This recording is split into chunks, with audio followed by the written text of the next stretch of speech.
Alright, so, hello everyone, and welcome back to Factorio. Let's click resume and get right into it. So, last time we left off, if I remember correctly, we were doing something on Vulcanus. I can't remember what. I think it was something to do with... Oh, right, we were upgrading our ability to make speed modules, but I think we'd successfully done that. Right, so now what we're doing is we are building out our legendary blue circuit production here on Fulgora.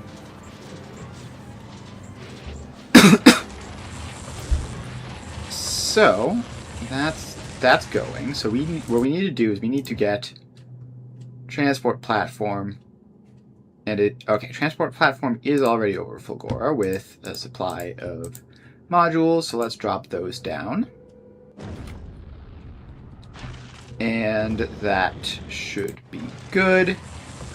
So that should get these guys productivity moduled up, which should be a big difference maker. Now these say that they're output full a lot of the time. So I believe that wasn't a problem over here in our previous setup, right? So what are all those drones doing? Oh, I see. They're picking up all these circuits. So this was connected up to the selector combinator, and oh right, it was something to do with this bulk inserter being disabled. So I don't know what's going on with that. That might be something that just needs to warm up. Yeah, so I think that is just something that's going to have to build up over time until that stops being an issue. And now we just need to get all this stuff delivered over here. And some of these drones are carrying expensive modules, so I'm not super happy about just them getting randomly destroyed. But there's not much that we can do about that without it being very inconvenient, so I guess it is what it is. Now, how much water do we need here? We get... This one is short on water. The sulfur is output full. The chemical plant isn't getting enough water. So yeah, it is the ice cubes coming down here that's like the biggest limiting factor. And we'd set that up, right, so that somewhere in here where the ice cubes actually get sorted from. Alright, the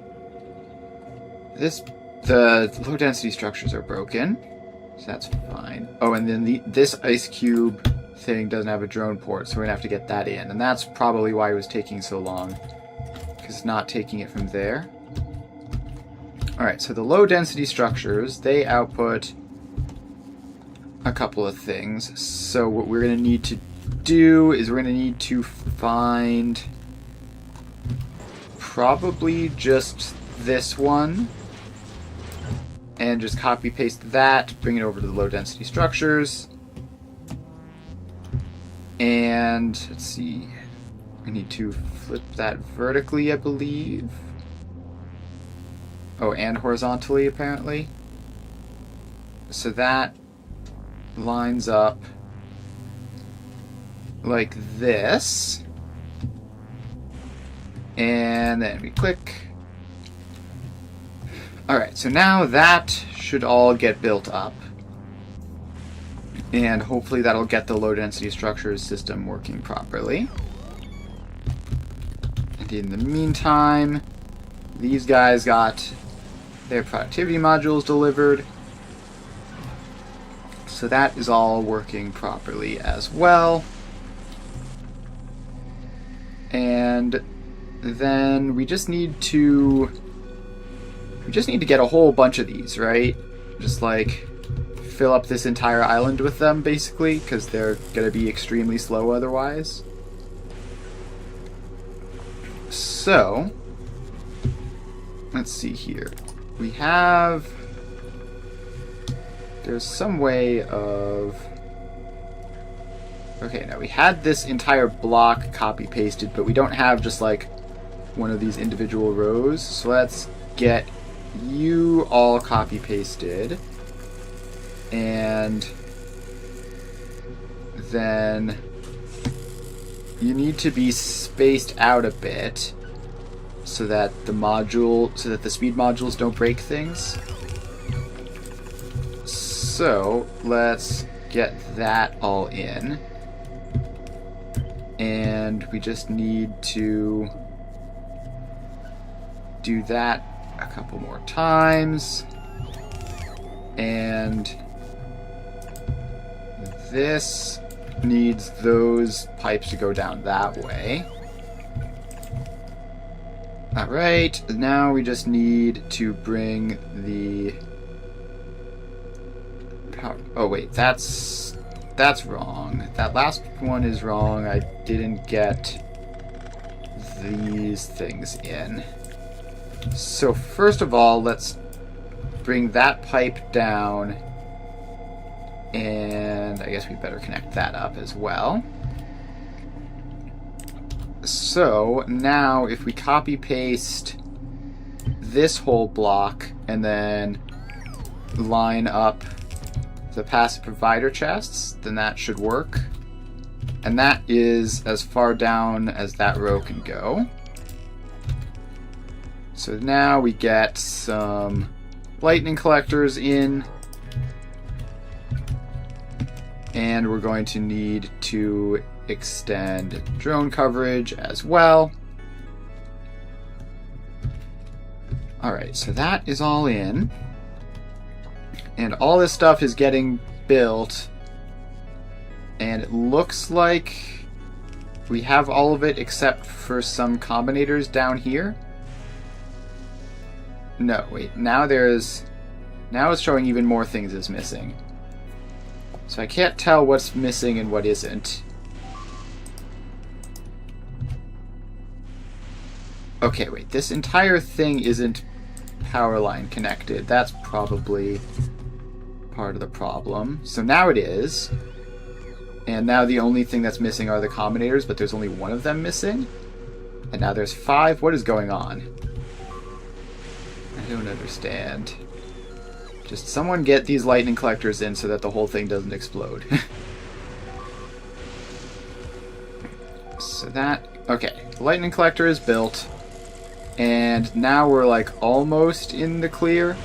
We're just missing this one to get those couple of pipes up there, which shouldn't be a huge issue. Oh, is it because we're losing the bots carrying things? That's probably it. Gosh, we lost bots carrying productivity modules. That's super annoying, because those are still expensive. Okay, do you have... No, you don't. I'm looking for the combinators. And I think we don't have them, so let's just manual craft them. Or not manual craft them, but get them set up. So we need decider combinators, which get green circuits and copper wire. So that setup goes like that. We get a power pole in, and you are copper wire, and you are green circuits. And then that gets limited down to like a stack. How many do these stack to actually? They stack to 50? Yeah, one stack will definitely be enough. Okay. So now we just need that power pole to get placed in. And now Fulgora has 10 missing productivity modules, so that's definitely not ideal. But this is going real fast. And so the combinators should all be set now. And the transport platform just has to go back to novice. And then we need to we just need to make this whole area more secure against lightning strikes. So if we put this in, let's see, we want to cover up this area to a much greater extent. And let's get that just drone port coverage over to there. So then we need to find more areas where the lightning coverage isn't great. Okay, we just lost one down here because that hasn't been built yet. And then there's this whole area where we have like almost no drone coverage. So we are going to need to get that all sorted out. And that is going to require just putting a whole bunch of electrical poles in here. And then finding a way of getting all these built reasonably quickly. Because the amount of drone coverage that we have is pretty mediocre. So, let's see here. You can reach down to there, so then we need this power pole to come. We need that drone port to come like down that way and bring a power pole with it so that that's powered up. And let's see, even with that one, we're still going to need some drone coverage over this way to get stuff built. So let's get that in and get power poles over to it. And then we apparently need some drone coverage over here. So let's get you built up. And the goal is to just get good lightning coverage everywhere we really need it to be.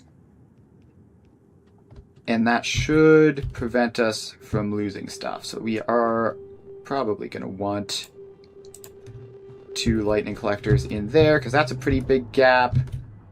This gap is waiting on some of these new drone ports to be able to be upgraded into, I think. No, this gap... oh yeah, there is a drone port right there. Okay. So... let's see. The drones coming out this way are going along sort of that path and this path. So let's get this path just a little bit better covered. And hopefully that will be enough. So we've got a misfunctioning rail signal in there. Let's remove that. Okay, so now that's in, and we are losing a power pole somewhere. Not sure how that's managed to happen. But it looks like a lot of our losses are in this area, which we've now gotten coverage for. So where's that power pole that we lost? It's right in here, because we need that one. Alright, so that's fine. And where else? We're losing a lot of drones down this way. So let's get a drone port there. Or not a drone port, a lightning collector. Let's also just fill in some of these larger gaps as well. And apparently that one is just in a weird tiny little gap in RoboPort coverage. So let's get that fixed. And that RoboPort is going to need to be powered. And then that whole area will have coverage against storms once that's all built. Okay, so hopefully that all holds up. Hopefully that all holds up and works out just fine. So now these guys have hit the point where they're doing their control behavior stuff. We haven't gotten any legendaries out of here yet. So this... Let's see, the uncommons are building up. So that's fine. We'll get there eventually. And we need transport platform. How are you doing? We have 6 productivity modules on the way. We need more of those. So productivity modules are currently like the major limiting factor. And if we look at the productivity modules, I believe the problem will be the biter eggs. So we have a whole bunch of biter eggs getting delivered into this line. Now, we can also... We probably have the quality modules to spare. Yes, we have 99 quality modules. So we can help this by boosting just a whole bunch of these up. So this whole... Basically this entire row is going to be getting legendary modules, and we're going to have to take out some of these speed modules and replace them with legendary modules so that we can get that all sorted out. I wish there was an easier way of doing that than just manually clicking in like this. But there we go. Alright, so that is all that. And now without those speed moduled machines, this whole thing is falling behind a bit. So let's add in even more of them. And also make more of these first couple ones legendary.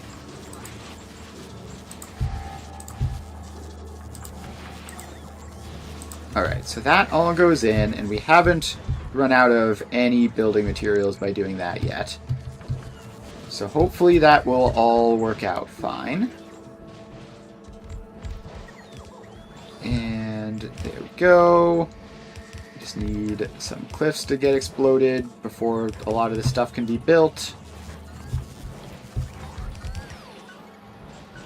Alright, so that is all going in. And the legendary recyclers are a bit slow to show up. But it should be fine anyways. So that is all going.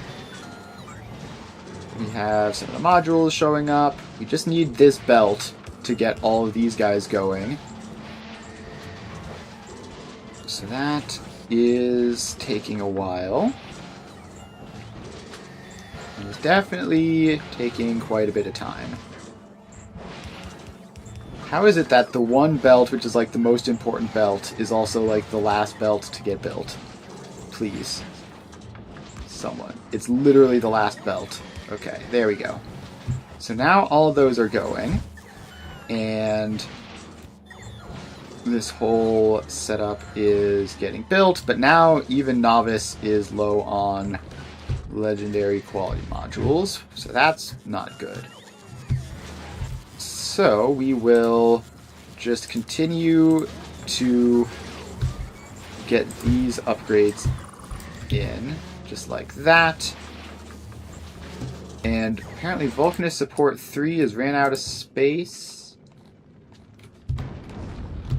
Okay, so you're probably just going to want a cargo bay. If this hasn't been, like, carefully designed. Oh, wait, no, we have 20 billion cargo bays on this thing already. So let's just add a bunch more. What? No, why did you overwrite it like that? That was a silly thing to do.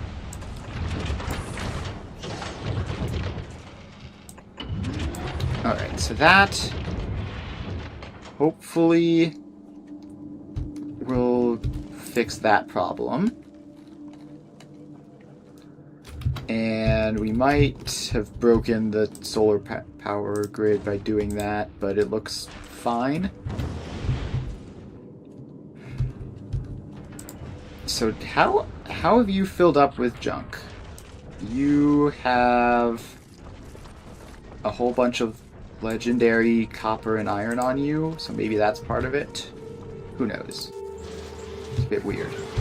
Okay, it looks like with all these legendary quality recyclers, we've gotten things back under control here on Novice. Which means that we can just continue to upgrade this. So, this is obviously not a full single belt of biter eggs. So let's try to make it so that it is one. And that will be by... Oh, I see. This isn't actually outputting biter eggs fast enough, it looks like. So, if we get you, and then you output onto another belt, which goes like that, and then loops in. Can't tell if any of that got queued properly or not because of the massive pile of biters here that these guys have apparently done a lot of work keeping in check. So yeah, we need just this one stack inserter is apparently not sufficient. So hopefully a second stack inserter will do the trick. And you can both prioritize spoiled first, I guess. Just so that those can get recycled down and not be an issue. Okay, so now we've got even more biter eggs going out onto the belt. And this is getting all sorts of deliveries. And it looks like it's keeping up with them now, or at least close to it. At some point, we just probably want to run a belt from here over to there. It's not that far. It would save a lot of work. But that's probably fine. So now this is outputting at the full speed, right? So every biter egg that shows up here is instantly thrown away. And they are mostly coming from this box over here, which has plenty of stockpile, but is slowly running low on that. So that should be fine, because that means eventually all of this stuff will stop doing that. if we're draining the biter eggs out. I wonder what happens if the biter eggs hatch mid-flight. I wonder if that's even a thing that can happen, or if they just, like, hatch instantly upon landing. Who knows? Weird stuff could happen for sure. So let's just try to get this stuff to be a belt instead. So let's build the belt from this side. Okay, now this has all jammed though, so we need even more. Get you in. If we flip you vertically, that'll help us save space. And I guess we can build it there. And then as far as the output belt is concerned, I think we want this one to just go around and merge up with that one. And maybe output onto the other side of that belt. Maybe? Who knows? Okay, so now we have sort of the worst case scenario where we have a whole bunch of completely static biter eggs just sitting here on the belt. And they could pop at any minute now. So hopefully they don't. It is... We are doing something with this, at least. So this needs to be input priority right, so that these eggs can get through. And that should theoretically solve the problem, except why are these prioritizing taking from the far side of the belt? That's kind of annoying. At least a bunch of these guys are getting set up, and hopefully once that is going, it will help. Because then we'll also have biter eggs on both sides of this belt, so that fresh ones from here won't be going in. And that should help get things under control. So that goes there. And is this backlogging even more? It definitely is. Okay, that's really not ideal. Okay, so what we need is an emergency express splitter here. And that is going to go up and around to a, where are those things? A heating tower. And the heating tower can take the excess. So this will be output priority left, so that this only destroys stuff if it absolutely needs to, but it will work to keep the belt running as much as possible. So that is going to get built in and hopefully should be fine. So that is going. The heating tower is built. The inserter is built. We're just waiting for whatever this is that needs to be marked for deconstruction. Let's get a Spidertron up there to just see if we can get around to it faster. Alright, no, it happened.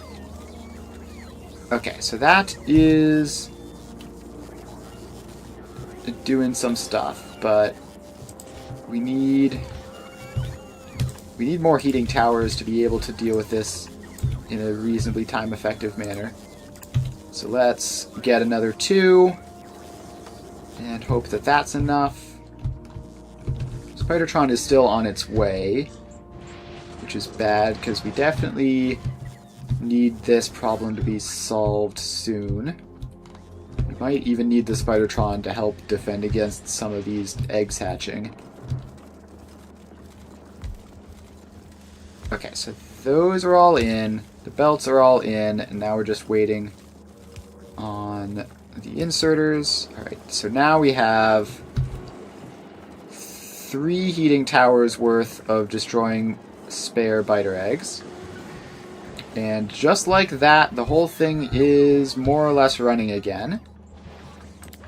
So, now it's just a question of, can these recyclers down here... Yeah, no, we definitely need the Spidertron in the area to stop those biters from popping. But these should just keep recycling them and solving that problem, hopefully. And we are getting legendary biter eggs as well. So that's all good. And there was only one biter that popped here, which is a pretty good sign to start with, at least. Now, things back here are moving fast, so everything down here should be fine. It's just a matter of, like, this static bit here, which needs to fill out and be done. So that is all going. And we don't have any problems with the extras anymore. But we do have a whole lot of biter eggs going in. And let's solve those guys' biter problems. So let's take some of those laser turrets out, which is a bit risky to do at this point, but whatever. So we get a splitter in here, which is input priority left. And then this belt here will then attach up to the biter egg production over this way. So we are just going to take this belt, run it over this way, and up here, and then over a little bit, and then up there. Okay, so that is that one connected up. Now we just get this one connected up as well. And I don't know why it always does that thing where it decides to turn it around in a way that I don't like. But now that is connected up. So all those belts will get built, and then this requester chest will basically be no longer needed. And then we'll be able to decrease the amount of biter eggs going into these passive provider chests so that that doesn't happen. And it's just going to be a whole lot of drones coming over here to build stuff.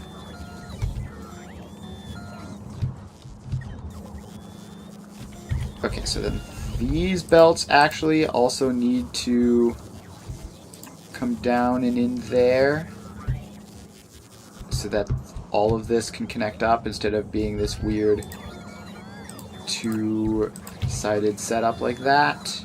And we're probably going to need to rebuild that as well.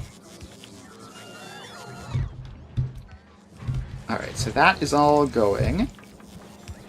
And this belt is most of the way constructed. Oh, and these need to be output priority right so that we don't get biter eggs stuck in there constantly.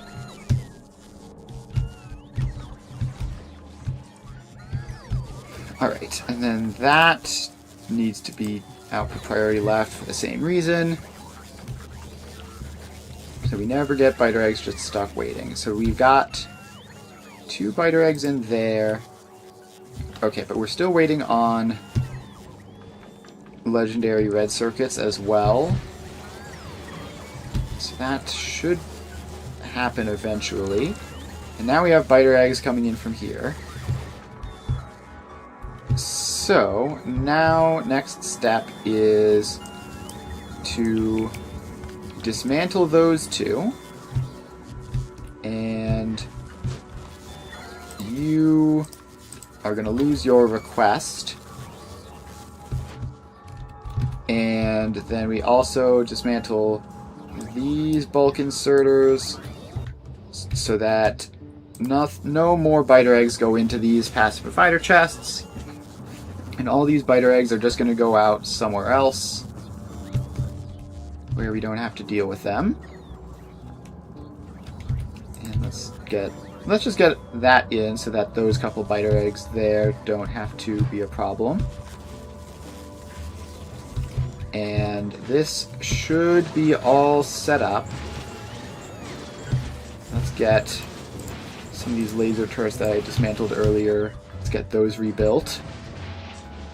Okay, and it looks like the row of legendary recyclers is mostly doing the job of clearing these guys out before we get down to these ones which don't have the modules. So that's good.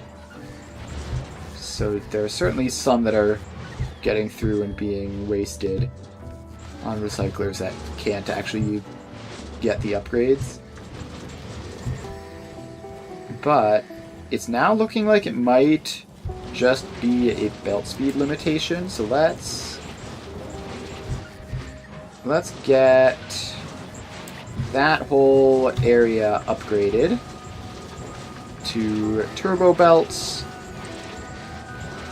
And then let's see here. So we've got these ones here, which we're like 87 legendary quality modules short here on Novice. But we do have relatively solid production lines for that. It's just... Let's actually get us some speed modules in here. So there we go. And yeah, so this is producing them every so often. But what's the limiting factor? It's still the legendary red circuits. And it's the limiting factor on that is still the plastic. So hopefully between the plastic supply on Gleba and just the direct production here, and apparently our sulfuric acid over here isn't going fast enough. So this is all water limited. Okay, so our ice cube supply, where is that? It's gonna be... It was like one of these over here, right? It was this one?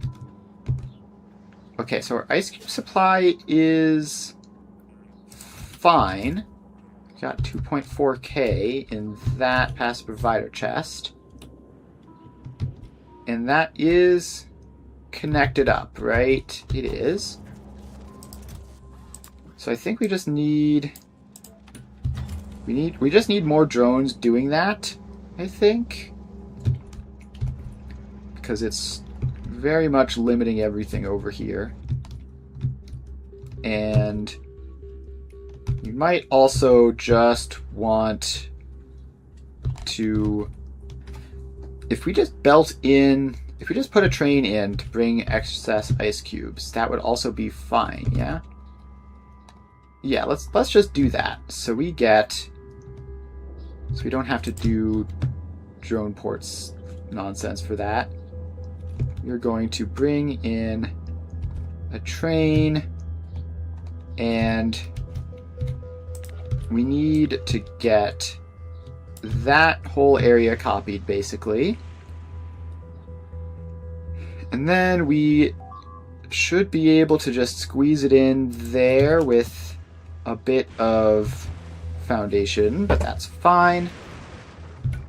And now we just connect you up and connect you up. Can you please... Okay, you're just always going to have to do that whole overshoot thing. So you can just go like that. And then this will be ice cube destination. Select. Okay, so now that will all get built in.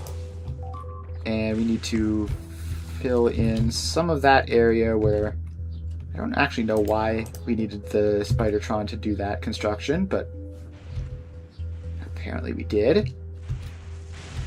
Okay, so now this has its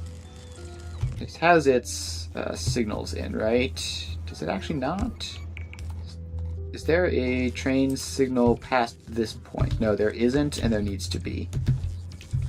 Okay, so let's get just regular old rail signals there and there, so that doesn't cause any problems. And then we need to go over here. Where are those things? All the way down here to the ice cubes. And we need to get this connected up. So we've got the input here and the output up there. So this continues to be very, very complicated, but if we just take this train track, bring you down like that. So that is the input. And then this train track goes out and in like that. We're making some very, very messy intersections here. But if we then label you as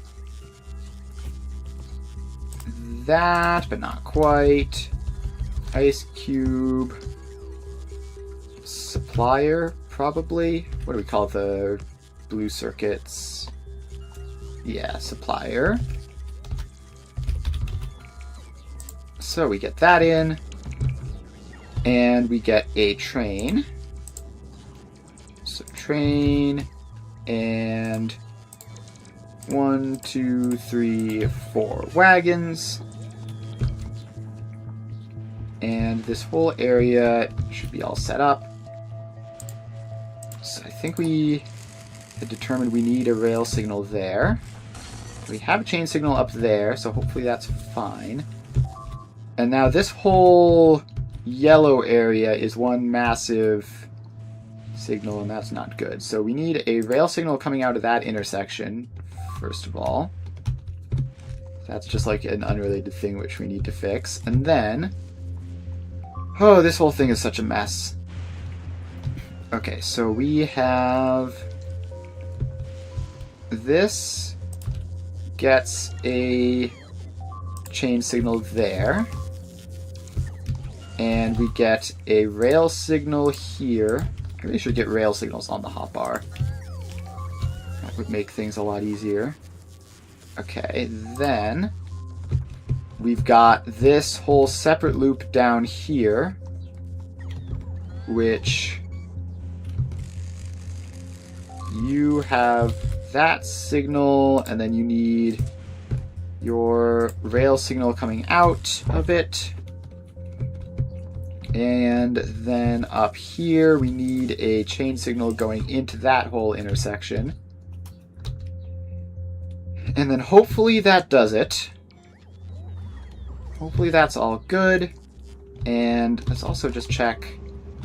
This is all still flowing properly, except for the low density structures, which are apparently still not working properly. So we just need to expand these rows out until they start working. So we do that, and you're going to need a new lightning collector. And yeah, the problem is that these recyclers are just kind of slow. So we get that in. And it's also they're kind of slow, and also that they produce a huge amount of copper plates. And that's sort of combining to cause this problem. So that all will get built. Let's run the Spidertron over there to help accelerate things a little bit. And it doesn't seem to have helped much at all, but whatever. Alright, so this, we did get a new delivery of ice, so that's all good. So this is going to be set to be ice cubes.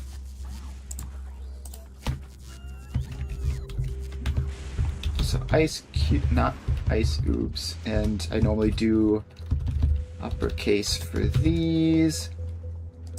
So you get to go ice cube supplier to ice cube destination. You go here until full, you go there until empty, and then you can just go. So that should be all clear. And that should then bring ice cubes over this way, right? Yes. So then we can remove that requester chest and just get that in and bring this all the way up to there. And we need those reconnected, and then we get that, and that should be everything. So now our ice cube supply should be on its way here. Did it get stuck? It seems to have gotten deadlocked. And it's gotten deadlocked like right on the edge of where I can even see what's going on. So let's first of all just bring drone coverage a bit up this way so that I can have just a constant view of this. So what is your problem? The Spidertron is in the area, so I'll be able to see now. So this guy got stuck in the middle of the intersection. So that rail signal needs to not exist, I think. And then you... Okay, yeah, so we just need you to go to manual mode and just go a little bit forwards. I don't know where exactly you're trying to get to, but whatever. So you go a little bit forwards, and now that jam is complete. And without that extra, and we're going to need that one to be removed as well. We need to move these rail signals out that are not that are too close together to make it think it can get out of the intersection even when it can't. Okay, so now this has plenty of ice cubes and it'll never run out, basically. And this is still short on water. Okay, so let's then just expand you out to another one. And we can still do triple productivity modules just for the sake of efficiency. And let's get the power poles over there. So these two together should provide 100 water per minute, which will be much better at supplying all these guys. So now all the water goes down to this, and that is giving us 133 sulfuric acid, which is much more than we need to keep this guy running. So that should be all good. Let's see, where did that... We lost a drone up here. So let's get that area covered, and might as well get sort of this whole region a bit better covered as well. So there we go. That will have to do for now.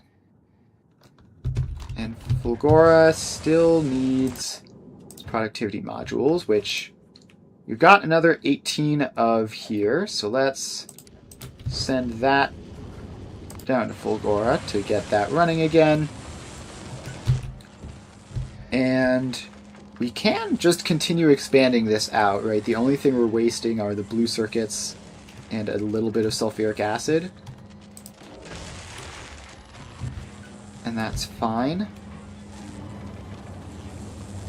So, let's see here. If we just like copy paste this entire row, and it's reached approximately the bottom of the island there. So if we flip you around horizontally so that we line things up like this.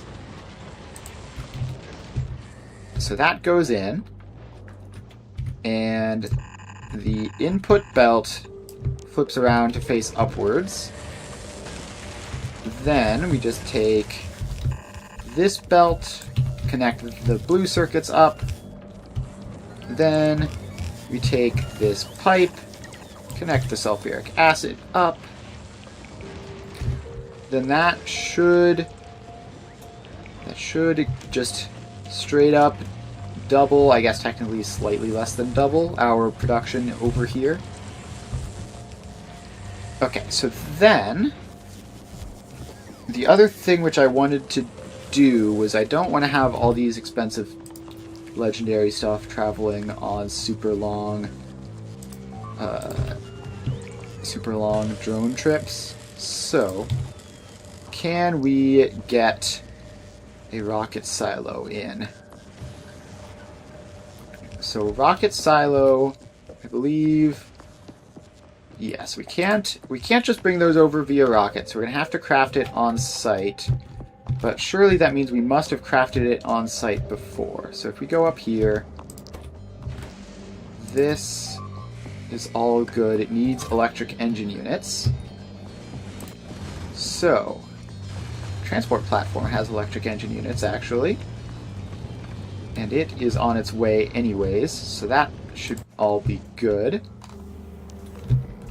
So, what we want to do now is we want you to request some number of electric engine units. Probably just like 200. I don't know. How many does the rocket silo need to craft? Yeah, 200. Okay, so you are going to request those. And then we need to set this up. Actually, we don't even need to set that up. That'll just be fine as is, just keeping one spare rocket silo on at all times. So that'll get built up eventually.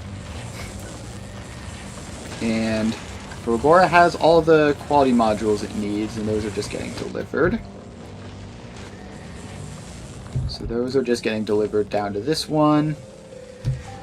And then this whole thing is just cycling. And we have 35 legendary green circuits, which is pretty cool. So what I want to do is we need to get this rocket silo hooked up to all of these. So instead of them just outputting into a box like this, we need them to output onto some belts that we can get everything connected up. So step one is to remove that, and okay, so what we need to do is we need a filter here so that we get two distinct belts for our two items.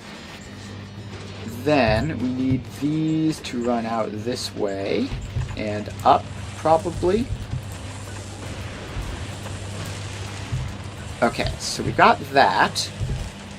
The fact that this is all taking place like with the decider combinators there is kind of troublesome, but not much we can do about that. That's just how the spacing works, I guess. Actually, we can... No, we can definitely do something about that. We can have you point this way instead and run it up the middle between the two rows where there's not really much of interest. So we take all of those belts out, and then these go out like this, and then they go up, and you go up. Not like that, just like a normal belt. Okay, so then this comes all the way up here, and the fact that this row here is exactly where some of the power lines is a little bit annoying, but it's fine. Okay, so then we just need to figure out how to get this to work for all the intermediate ones. So that gets dismantled. You output onto a belt, which then immediately splits into two, and the top belt gets added in the most recent one, and the bottom belt, that drone port being there is kind of ruining my day, but whatever. So the bottom belt then just goes past and into that, and this electrical pole probably just needs to go. Okay, so let's see. So the top belt has to go into the near side, the bottom belt has to get to the far side. And that is really quite annoying. It's really annoying how that lines up in particular. So let's see here. You yeah, this...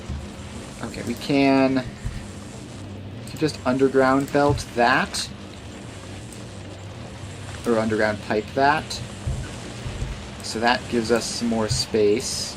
So then this can come up here and merge like so.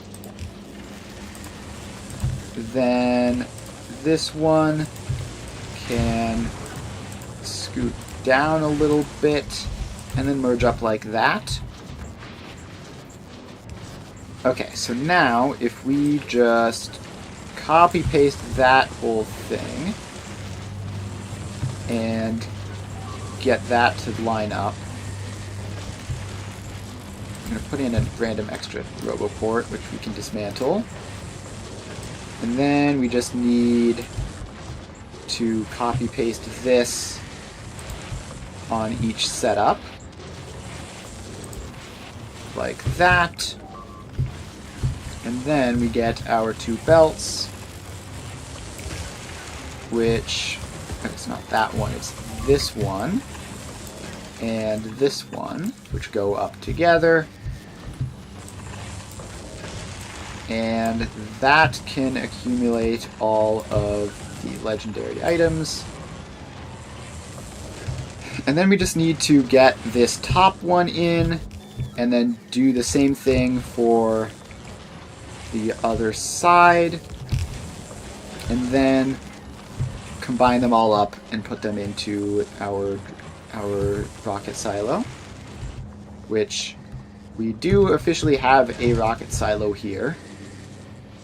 So let's see. So this, we need to dismantle you, put you on a belt, which is filtered like that.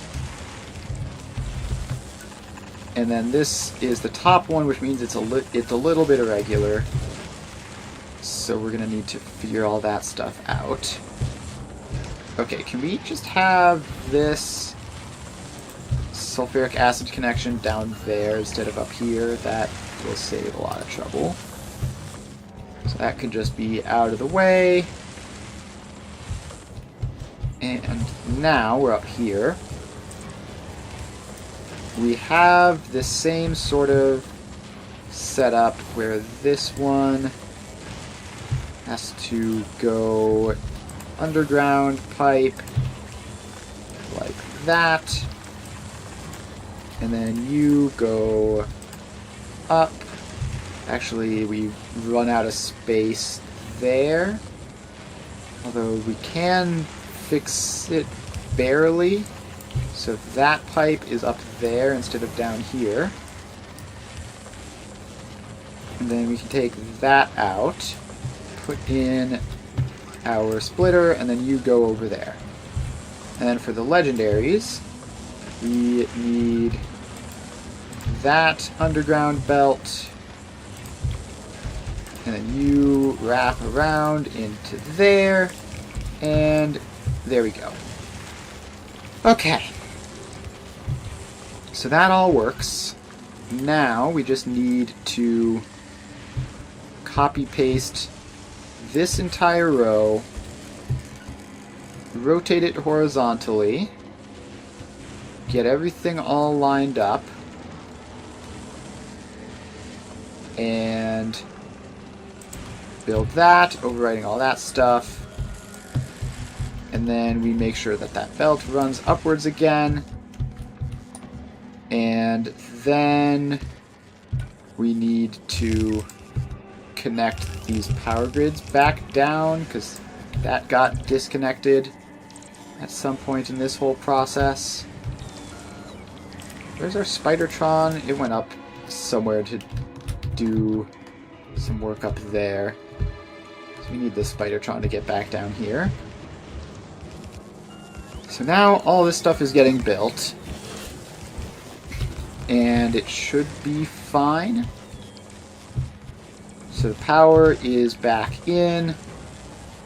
Apparently the storm coverage here is very, very thin. So let's just get Another one up there, just so that we have a little bit more buffer room in this whole thing. Okay, so now we've got these two with green circuits near, red circuits far. So now we combine up these two belts of red circuits, and then we combine up these two belts of green circuits. And there we go. So let's get in a second rocket silo, actually. And now we need to get these two up. And they need to get fed. They need to get fed low density structures, blue circuits, and rocket fuel. So those get pasted across. Then that whole thing gets powered up. And you get productivity moduled, and you get speed beaconed. And let's actually put the speed beacons down here so we can just fit two of them in better. So you get 2 speed beacons each, which are going to receive power poles, of course. Just like that. Okay, then we need... And we've got plenty of blue circuits here. So I guess we can save the drones the trouble of importing the blue circuits from the logistics network, right? So we just take a belt off of you, run you down and across, and you get those, and then those get chopped out. Okay, so that's that. Now we just want rocket fuel, and we also want the low density structures. Did those ever get fixed properly? Which one of these are low density structures? I believe it was like all the way up here or something. Okay, so it's going, but not at full speed because of the belt speed limitations. Okay, so here's what we will do for that then. We will take that belt and wrap it up like that, and then take that belt and then just abruptly end it there. So now we can have these sort of going as 2 halves, and so this half needs more. So we didn't really leave enough space to do this setup fully correctly, but it's fine. We'll just have to... Where was this whole system for the blue circuits that we'd done? We can just copy this and bring it over. It requires a lot of speed modules, but it requires a lot of speed modules, but I don't know how much we're even going to be doing with low density structures, so it might be necessary. So let's copy that whole setup, and it should just slot in, right? So we have... Is it going to need to be rotated? I think it's going to need to be rotated. So that just slots in like that. No, it doesn't. It slots in back here, I think. How is it just ever so slightly different? It should be exactly the same. Okay, so it's definitely that. Oh, is that train line in the middle is just unrelated. Got it. So if we just ignore that, and you go in like that, and we just build that up, and then we just remove the random unrelated train line from the center of it. Blue circus. Was there just... Yeah, there was just a random unrelated train line going through. Okay, so that's fine though. So this will all get built up. And it's probably... Let's get the Spidertron over here, because it seems like we need a lot of stuff to do this. Like there's a lot of construction stuff to dismantle. So meanwhile, over here on the blue circuit cycling, I'm not actually sure if we have a great supply of blue circuits at the moment. So the recycling side is seemingly mostly functional.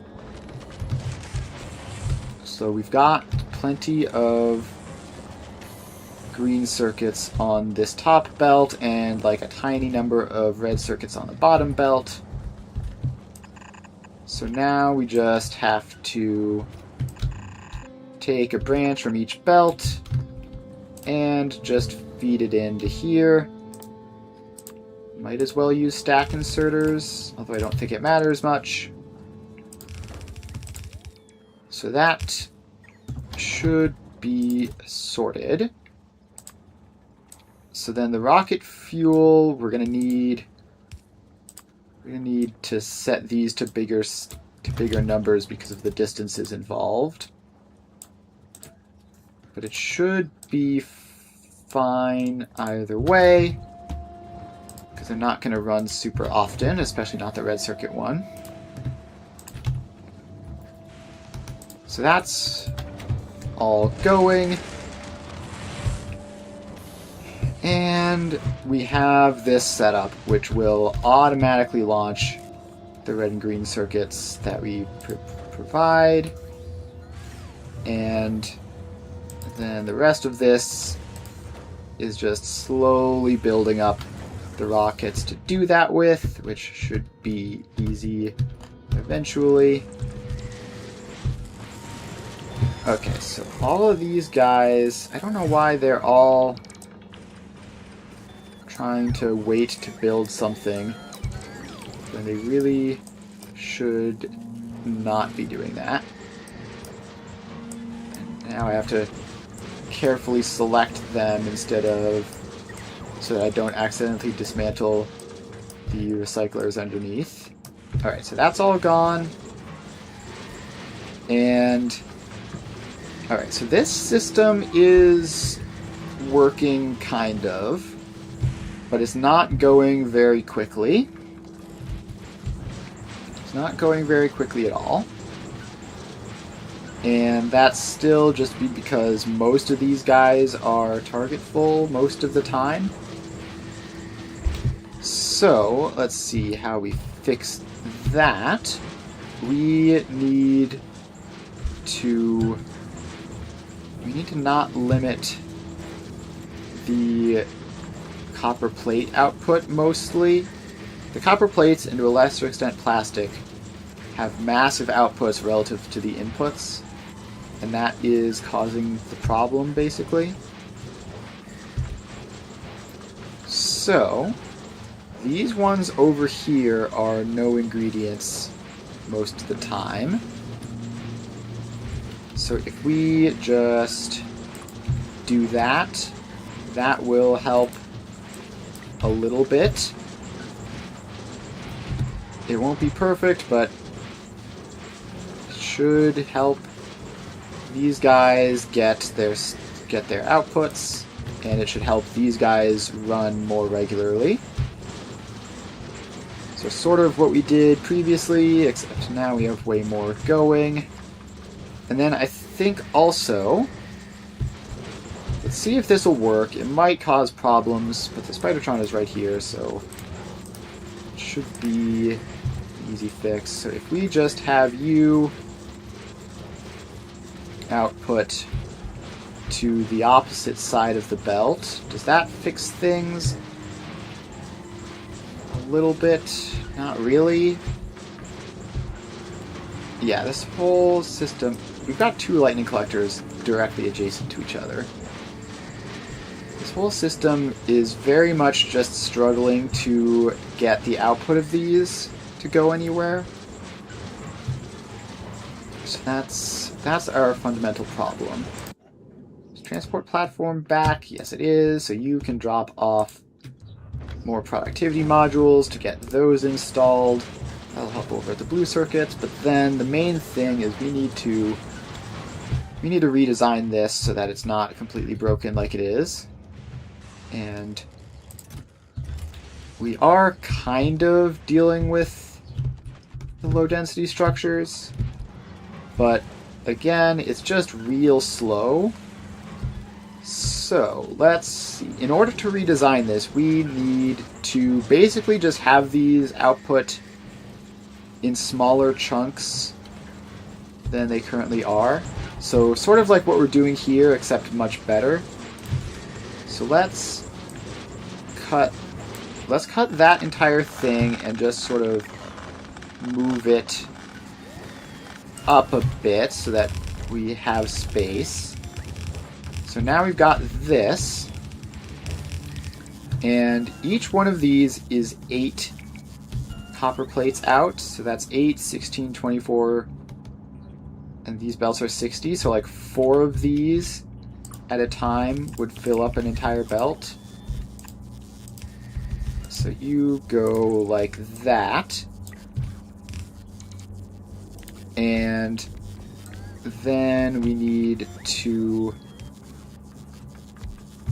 then have that be one belt of output, and then after 4 of those we get another belt of output there.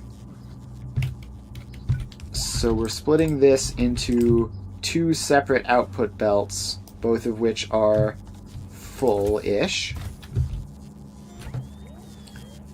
And then, now that we have those, we can feed this one up into there, and we'll see what happens with that. But we need a power connection to come across. And this Spidertron doesn't carry belts because I didn't think that far ahead. So you can carry 100 of each, and like 20 of those, just 20 splitters, and probably 20 underground belts of each, just so that we can do the thing where we use the Spidertron to build more quickly.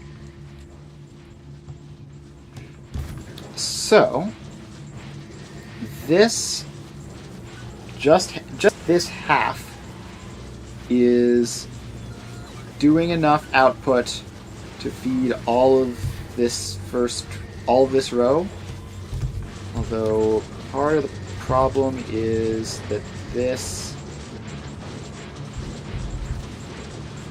What do we have over here? So this is... If that just goes into there, maybe? Then... something like that. And then we have this other row to deal with like the remaining byproducts.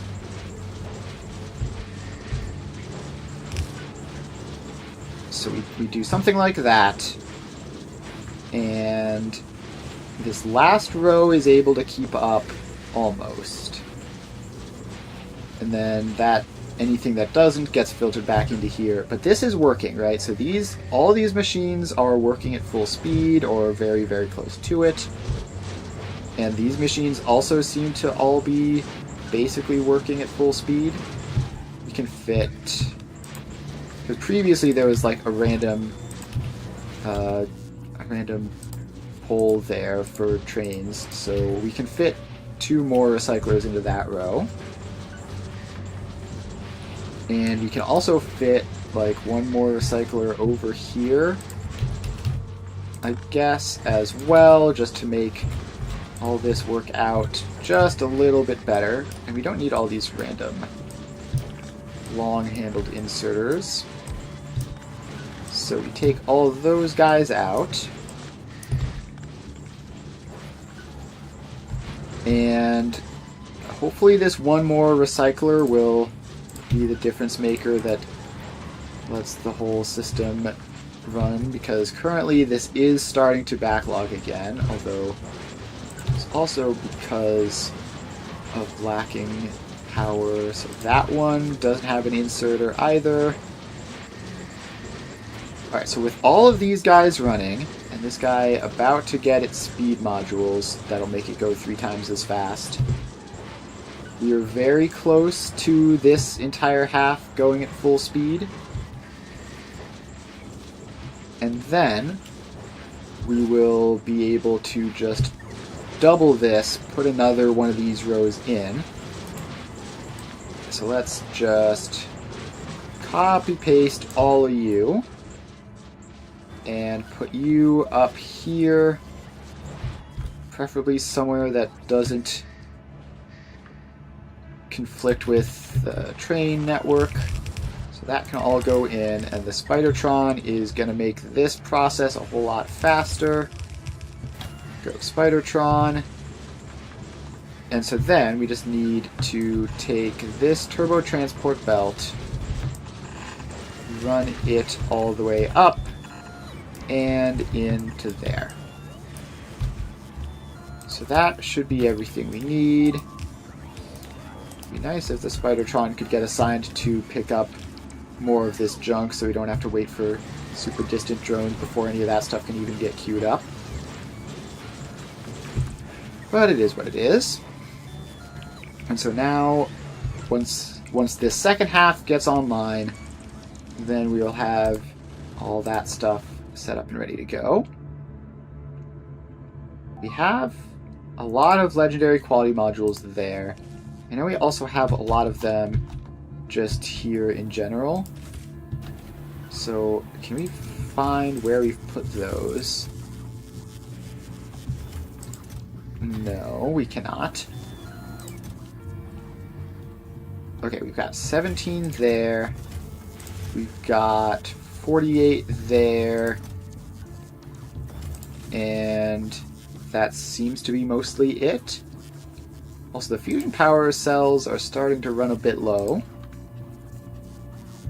So that's concerning, but hopefully fine. Okay, so now we head back down to here. How is this going? So you have almost a full rocket of green circuits, and you have nowhere near a full rocket of red circuits, but that's fine. That's just the ratio that we're dealing with here. And I wish I could tell how many each individual row is producing or not. But it looks like they're all working. So that's fine. We're probably going to need to expand this out even more, like just potentially double it again. And that should hopefully be enough at that point. So the ice cube supply is actually draining reasonably well here. Oh, I see. No, it's not that it's draining well, it's that there's just a random power pole here.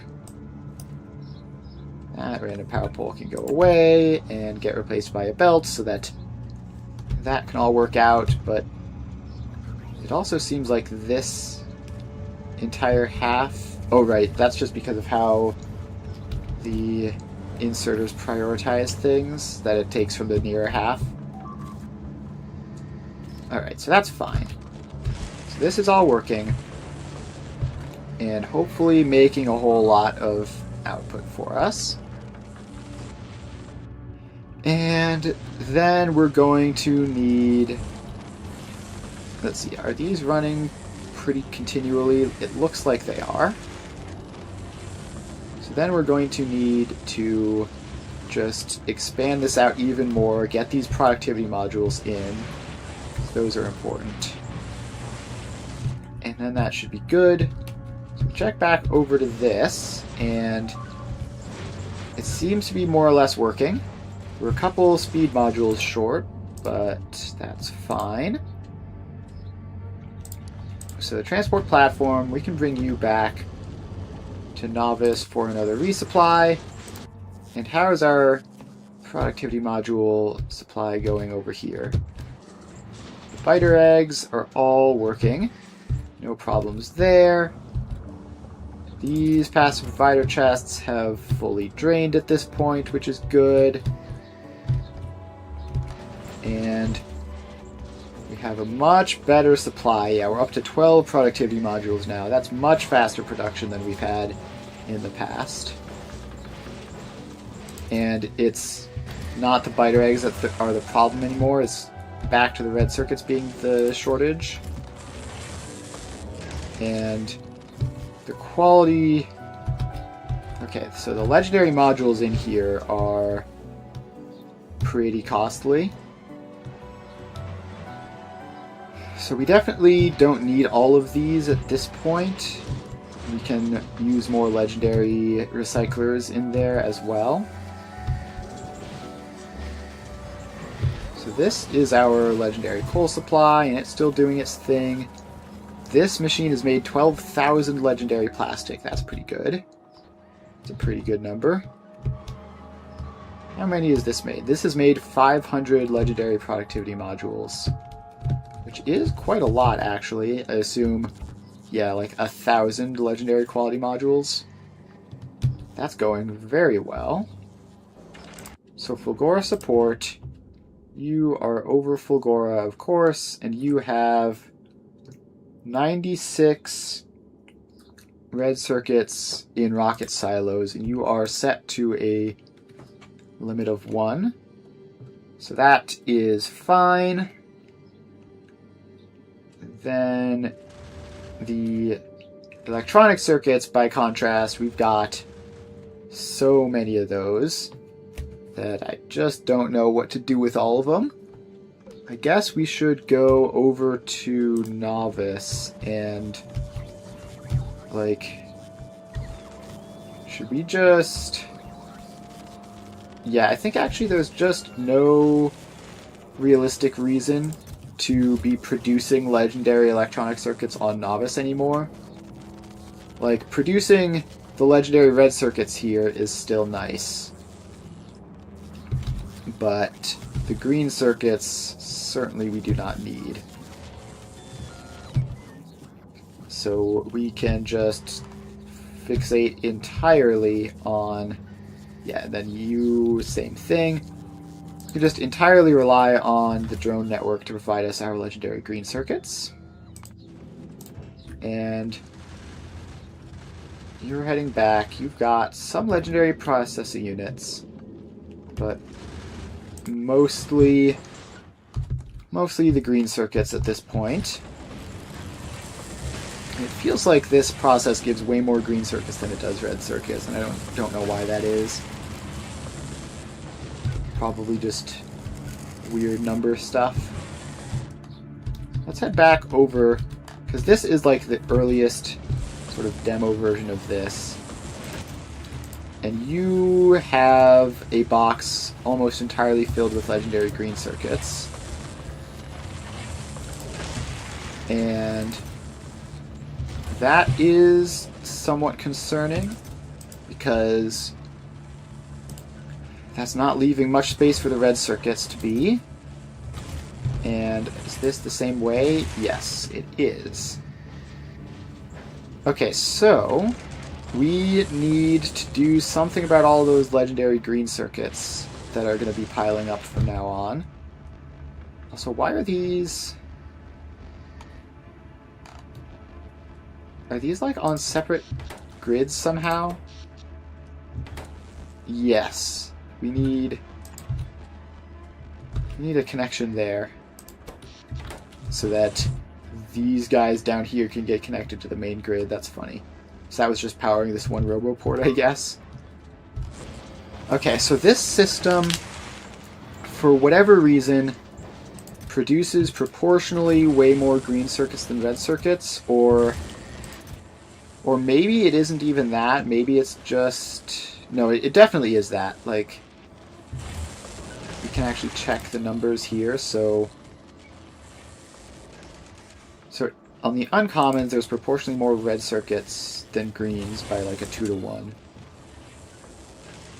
On here, there's more greens than reds by 2-to-1.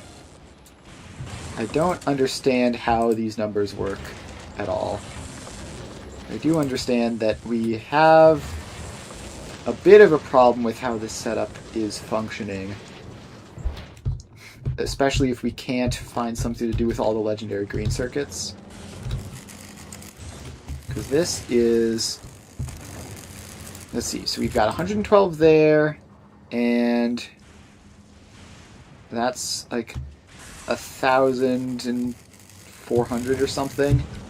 Yeah, I don't know how the ratio works out exactly, but we're going to wind up with a whole lot of legendary green circuits. We're going to need to do something to get rid of them. Like, we need some way of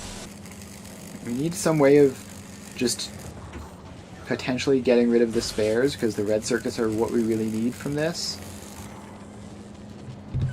And we also need to hope that these boxes don't fill up. So like, this one has just been running for a little bit, and it's got 1 and a little bit rows filled up. These ones up here, they've been running forever, and they've got 2 and a little bit rows.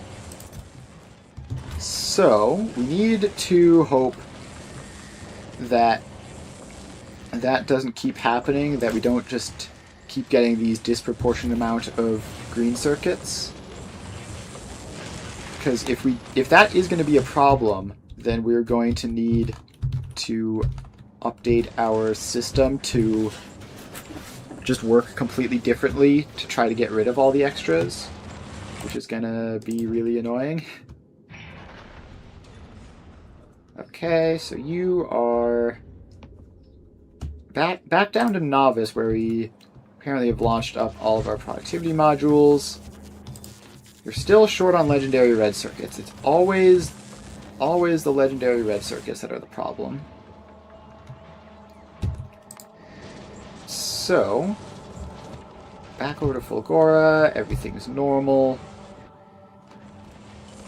And up on the transport platform, you've got 12 productivity modules, and we need 17 on Fulgora, so I guess that's probably worth a trip. Probably worth a trip, if just barely. And we need to... Do we need to just, like, have a way for this to just dump extra green circuits into space if they're piling up? Or are we going to want to do that work down on Fulgora? I think we're going to want to do that work down on Fulgora. That seems more like the sort of thing to do at the production site than at the transport site. So, like, we can definitely just have this belt extend further and then just into a line of recyclers to get rid of extras if we need to. That's not a problem.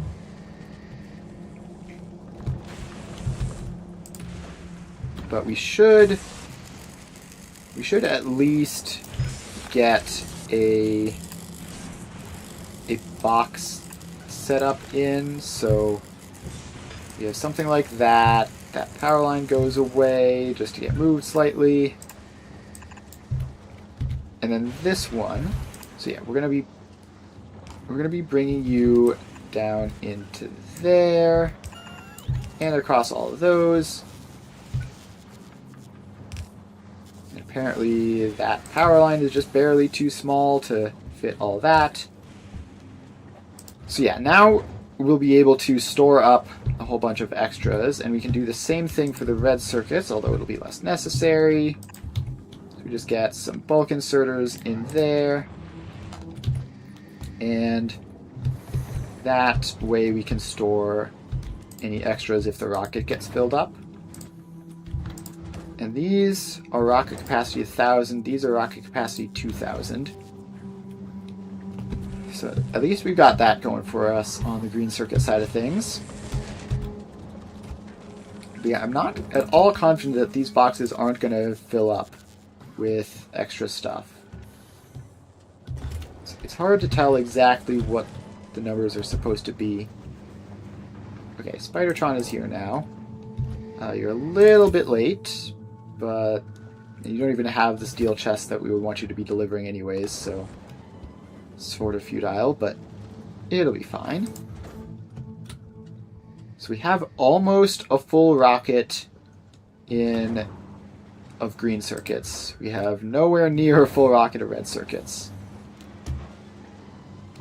But it is doing its thing bit by bit. With this many machines, it's like kind of stable in terms of its overall production. So that's nice. Yeah, and let's see. Transport platform is on its way. It is delivering 12 productivity modules and some belts and stuff, I guess, but mostly the productivity modules. Okay, and we just launched red circuits up to Fulgora support, so that will be helpful. And this has requested 200 of these at a time. Let's have you request up to 1,000, just in case things ever go extremely well. And now let's copy paste this entire blob and get another one of those in right there, and that is going to be extremely expensive to build, but that's fine, we'll get there eventually. So get the Spidertron running along. Preferably get the Spidertron to build some of these lightning collectors. Like that. And then you can run up here to get that lightning collector in. Alright, so now that should be everything for that. So we're losing drones from up there. That's just from a buffer chest. We're also losing drones in this region in here. So let's get as much of that done as is relatively easy.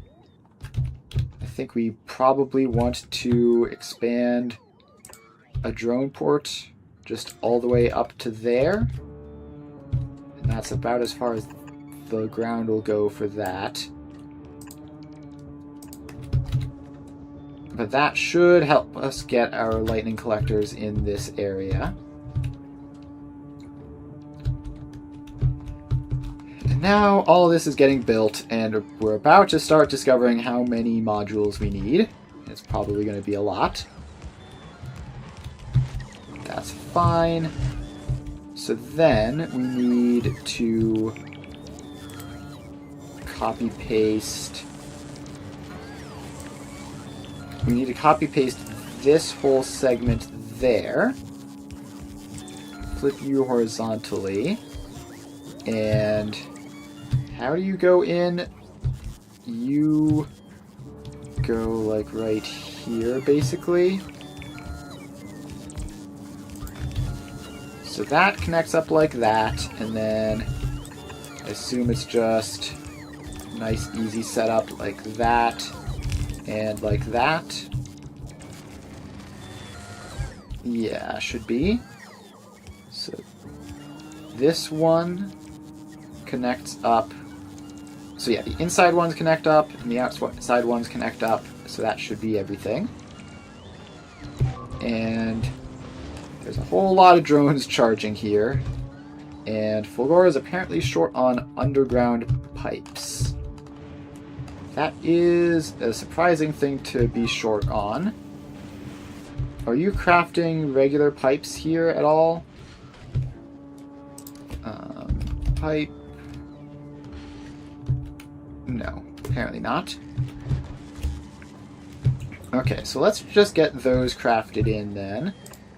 So we're going to need 2 sets for that. We're going to need regular pipes, and we're going to need underground pipes, and those should both just require iron plates. And so we get that whole thing set up. You request the iron plates. You request the iron plates as well. Then we get the output chests, and you also request regular pipes. And now the whole thing gets powered. And we're going to limit these to a couple of stacks each. And that should help just be one less thing that we have to be constantly delivering. And that should be that. Speaking of constantly delivering, this is all going in. We're apparently missing 67 productivity modules and 6 speed modules, but not anything else aside from the underground pipes, which should be showing up soon. And the quality modules are apparently also all here. So that should be fine. Now we just have to take that belt, connect you along, and then this whole great zigzag can continue. Okay, so there goes the blue circuits. And they are going to wrap all the way around. And then we just need to get the sulfuric acid connected up. So just like that. That should be everything. And the underground pipes seem to have been crafted by now. So that's all good. And we've got 100 of those, building up a good solid supply of these. And that should be quite convenient. Alright, so the recyclers are running. Obviously, we need the sulfuric acid in before we can do anything about actually starting these guys up. But they also need a bit of a warm-up period anyways, so it's not that bad. Okay, the underground pipes are going in, and we're losing a whole bunch of drones up in this general area. That's a bit surprising that I hadn't covered that area before. So there we go. Then there's this area which is apparently not droned but mostly covered. That area which we have now gotten covered. Alright, so that should be fine. And transport platform, you can drop off the productivity modules. And we can start getting those in. So where else? Oh, that was just on Novice. That's fine. Oh, does transport platform also have speed modules I can deliver? No, it does not. But Fulgora support probably does. If I had to guess. Yes, it does. So that's all good. Alright, so yeah, everything's looking pretty solid here. We're up to 8 of those. And the quality modules here on Novice, slowly working through it. We definitely set up a whole bunch of them all at once with this biter egg production thing. But that's fine, because now we have the biter eggs that we need. Transport platform, you can just head back to Novice again. We're just going to need to keep making trips over and over and over again. And this is currently all functional, right? All these guys have their quality modules. So, you know, it's sort of a shame about the lack of modules in these EM plants.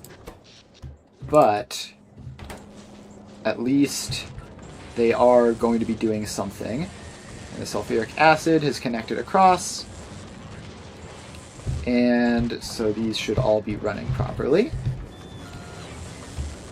Now this chemical plant still has fluid ingredient shortages, so let's just get even more of this stuff in and connect that across. Just get even more ice cubes turned into water. That should solve all of our problems. And man, even with all these productivity modules in these, it still takes a whole lot of water to get anything done. Okay, so that is powered back up. So we want to make sure that we have enough sulfuric acid for everything. And that is going to help with that. We are 55 productivity modules short over here. And we're also a couple of speed modules short. That's fine. So this is all set up, and we have outputs on these belts now. So we're going to want to combine them up. So this, no, it doesn't do that. That would be weird and gross. Just you go in normally. You're the green circuit belt, so you go up here, and you're gonna need to like do some weird twisting to get pointed the right way. So you go through like that. Alright, then the red circuits, they just come up here and go in like that. And that should be everything. Alright, so now all those belts get placed in, and we should be all good to go. So this is a pretty decent factory. I wish I could tell how much of everything we were producing here, so let's get that sorted out then. I believe it's just as simple as an arithmetic combinator there, which reads from this read belt contents pulse, and then you are going to be red circuits plus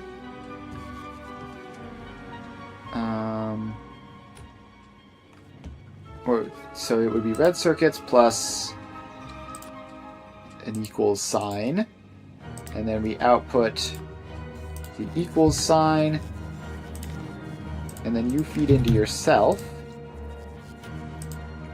So that should tick up and produce an output signal every time something enters this belt. Once that gets built, obviously, which could take a while. But that'll tell us how much red circuits this whole thing produces over its lifetime. So there we go. Now we just have to see if it works properly, or if I forgot something. So there goes one. And it showed up, but it instantly disappeared. Oh right, this has to be legendary red circuits. I forgot that it cares about rarity. So we've got that, and then let's also get the same setup over here for the green circuits. So that connects up. That gets copy-pasted, but this gets swapped to legendary green circuits.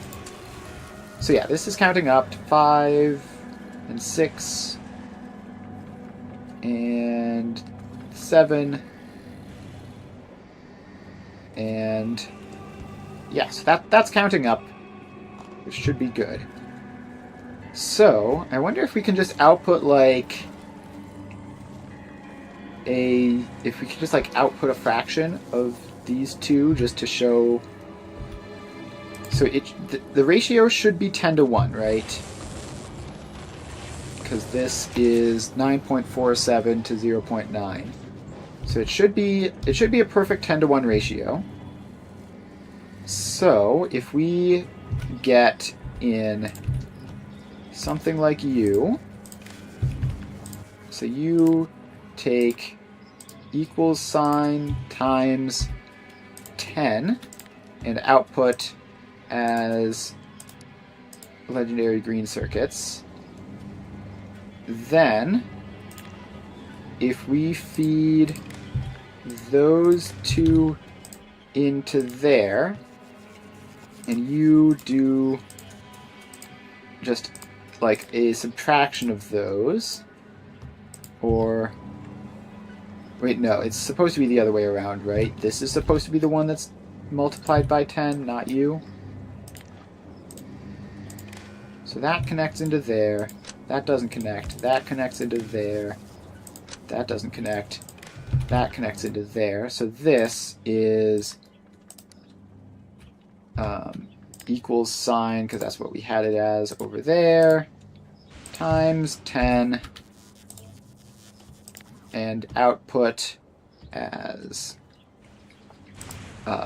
legendary red circuits, I guess. Then this is the legendary red circuits minus the equal sign from over here that it is getting, which this isn't working, by the way, is it? Yeah, this isn't doing anything. Why are you not doing anything? You're getting legend. Oh, did I not set you? Yeah, I didn't set you to read belt contents. Alright, so that's fine. Okay, so now we have to just have this be an output of I don't know, just a check mark. So now let's clear your memory. Clear your memory. And so from now on, the check mark should be as close to 0 as possible if the ratio is good. If the ratio is what I expect it to be. Otherwise, it will show us some other ratio, and the further into the negative it goes, the more surprised I'll be. Alright, so this is at 10, 20. So yeah, each one of these going through counts for 10 here. So this should stay hovering around 0, right? Somewhere between like negative 20 and positive 20. It's obviously gonna come in bursts, but like proportionally, it shouldn't get much further away than this at any point. It should like even out over time theoretically. So let's hope that that is true and that actually happens. We'll figure that out as we go. Transport platform is back on Novice with only 8 productivity modules. That's not enough to get you to run anywhere. So we have our red circuits going through. We can't make this any more productive than it is. But we can work on whatever is having you constantly pick up more of those modules when you don't need to. So we've got plenty of tier 1 modules here, right? So we need to get them past that into the tier 2 modules, which I thought I would have done. So you need to be enable, disable. Oh, I see. You need to be... This whole thing is set up wrong, right? So there's plenty of productivity modules in there. So you need to be like that. And then you need to be like that. So now this should be disabled and this should run until you get enough productivity modules. And now you have enough productivity modules, so you should stop running. That's less than or equal to 4, and it could probably be less than 4. Who knows, though? This theoretically shouldn't matter. It's kind of weird that, like, it was set up wrong like that, and it still hasn't propagated backwards to be fixed again. But who knows? Could be any number of reasons for that to happen. Okay, Fulgora, a drone port, has taken damage. That is all the way up here. It's just barely out of range of that power pole. And I believe the reason we had built that drone port was so that we could get some lightning coverage up in this area. So let's get that all built in. And that should be all clear. How's this going? We've got 500 foundation built up on Aquilo. So we can definitely get some of that down to Vulcanus to finish off whatever it needs when we get around to that. Alright, let's just also get kind of tired of this area up here being out of visual range, like when it's so close to stuff that I care about. So let's just get a drone port up there as well to hopefully clear out that problem. And so this is still going. Let's check our math here. Okay, so this has gone completely off the rails then, because somehow we got green circuits on this belt. Okay, I don't understand how that's happened. How on earth... Wait, this here goes onto this. No, that's correct. This belt here is the green circuit belt. It goes up here, merges up with that, and then goes forwards. There's a belt stuck on there, so it's not moving forwards into that. Yeah, I don't understand how green circuits have gotten onto this belt. So we're gonna have to remove that and see. So now that does even this out a bit, but there's still green circuits. Oh, this whole thing is connected.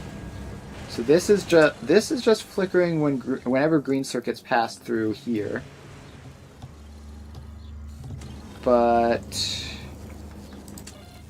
that means that no, how's that happening? How did we get green circuits on this arithmetic combinator? It makes no sense. I understand how we've gotten red circuits over on this one. This must be the one that I was looking at, because they're just filtering in through there. Which, let's see, I think we don't want that, so let's just have you like that. So now that's all back to normal. Alright, how did the green circuits get there? There must be some sort of building mistake somewhere. We're gonna have to monitor to see if that happens again. But we have a whole lot of green circuits. So this is still... Let's see. So we're getting like 390... This is continually increasing. Oh, that's because this has gotten green circuits again. Okay, so how is that happening? What is going on which is causing green circuits to get here? Are they coming in from this side or this side? Statistically, it's got to be this side, right? Because this is just where all the green circuits come from. So let's see, because that's obviously like a massive problem. We cannot have that. So let's try to see if it's on this side first. So Spidertron is in this area, right? So you can help with some crafting. So that goes down to there. Filters along there. And you are going to filter out red circuits up that way. So then green circuits will pass through there and not cause problems. And then we can do the same thing here. So let's first get the Spidertron within range so that this whole process is quick. Second, we're going to dismantle those so that nothing can happen while I'm setting this up. We get you in, filter. Oh, this is going to have to be set to legendary green circuits. Okay, so we have that. This is going to need to be set to legendary red circuits, like that. Okay, so that should solve the problem, unless the problem is upstream of those, which I guess it probably easily could be if it's coming in from this side. But that should filter out. I just need to figure out where that problem is even coming from. But the overproduction... We actually have more red circuits than green circuits now, somehow. I'm not sure how that's happened. But I'm certainly not complaining. And that's relative, obviously. We're technically always going to have more green circuits than red circuits. This is multiplied by 10. So, how much is the difference? It's 269 in favor of the red circuits. Which is interesting. It's very interesting. Okay, our blue circuit input is now having the problem where only half of the belt is active, which I really don't like. So how do we solve that? So we could... it's just fine. We can just leave it like this. So this will eventually empty out and be done. And then this will have to go back to get more blue circuits from wherever those are produced, which is here. And we've got plenty of them, so that's not a concern. Okay, so if we check up here, all the trains are here most of the time, but the amount of scrap coming in seems strangely slow. Not sure what the problem with that is. Oh, how long are these signals? So this purple signal here is very long. So if we just get... You are fully out of the stop by here. So if we just put a rail signal there, that should make it quicker for the next one to get in. So up here at the supply, we have a train get filled up and head out. Then we have another train come in. And that train didn't really need to stop and wait at all, I don't think. But just in case it did, yeah, we've got signals in there. We've got plenty of them. And as far as the output signals go, this is also a little bit long, but probably fine. So this is just partially a matter of, first of all, the trains being able to navigate this whole area, and also just how many trains there are at any given time. We're down to 39 million, so we've used one. This was started at 40 million. So we've used a non-trivial amount of scrap. I wouldn't say a large amount, but some technically. And that demand is just going to keep on going until we can get the higher quality mining drills in. And this is staying at like 270-ish. So that looks all good to me. Like the difference isn't getting larger as the number of items in it does, as the number of items we need gets larger, so that should be fine. And the sulfuric acid supply still spends a lot of its time fluid ingredient short, but it looks like it's going fine. That's 70, that's 50. Yeah, let's just get more speed modules onto these guys, just to make sure. I want to have a nice solid overflowing amount of sulfuric acid instead of what we've got here. I don't want to have to worry about running out of the stuff. So those 2 extra speed modules should do the trick of just getting this whole thing going nice and fast. And that should be that. This has gone up to 274, so it might be drifting slightly, or there might just be natural variation in it. We don't want to see it above 300, though. If this gets above 300 at any point, then that'll be a sign that the proportions are wrong somehow. And also, of course, you want to check like if these ever end up overfilled or something. Okay, there's apparently not storm coverage like just up there. That's really close to where we are right now. So let's just get that covered in so my Spidertron can wander around and not get struck by lightning constantly. Alright, so this is showing 112. This is showing 370 lifetime advanced circuits. Yeah, 376. And there's 112 in there right now, which means we've launched some from here.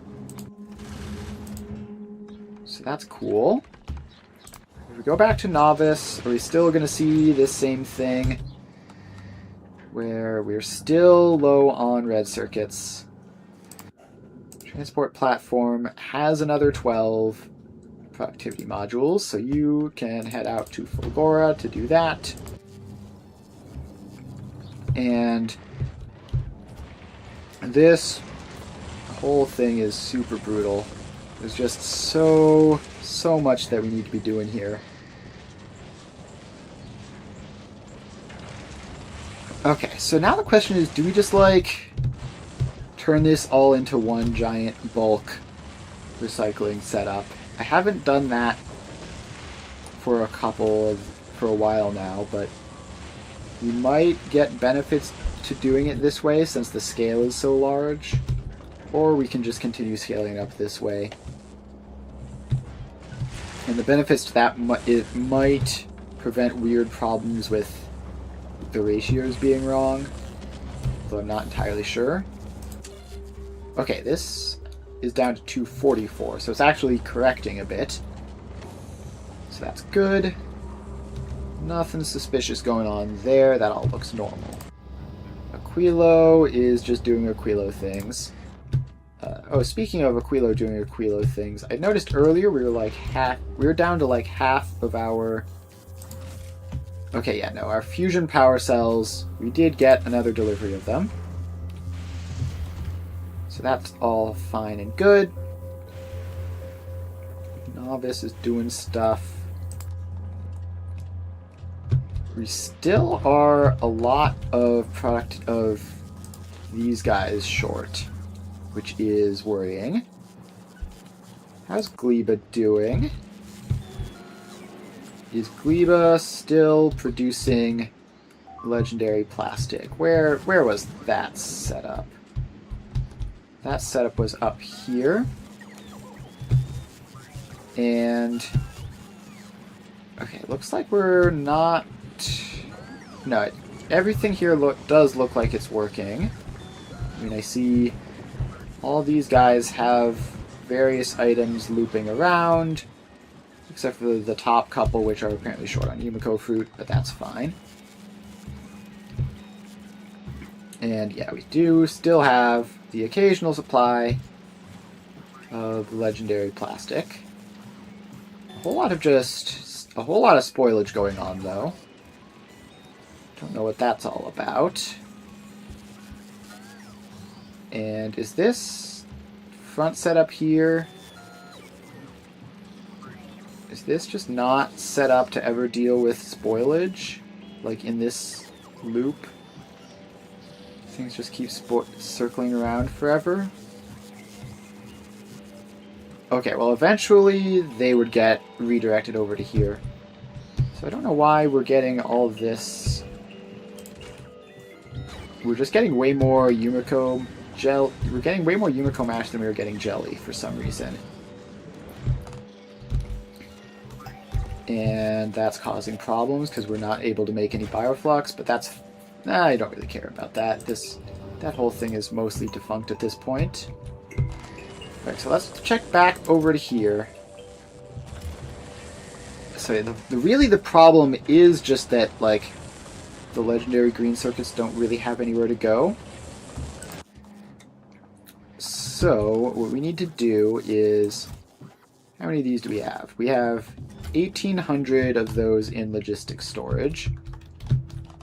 So we need to go over to here.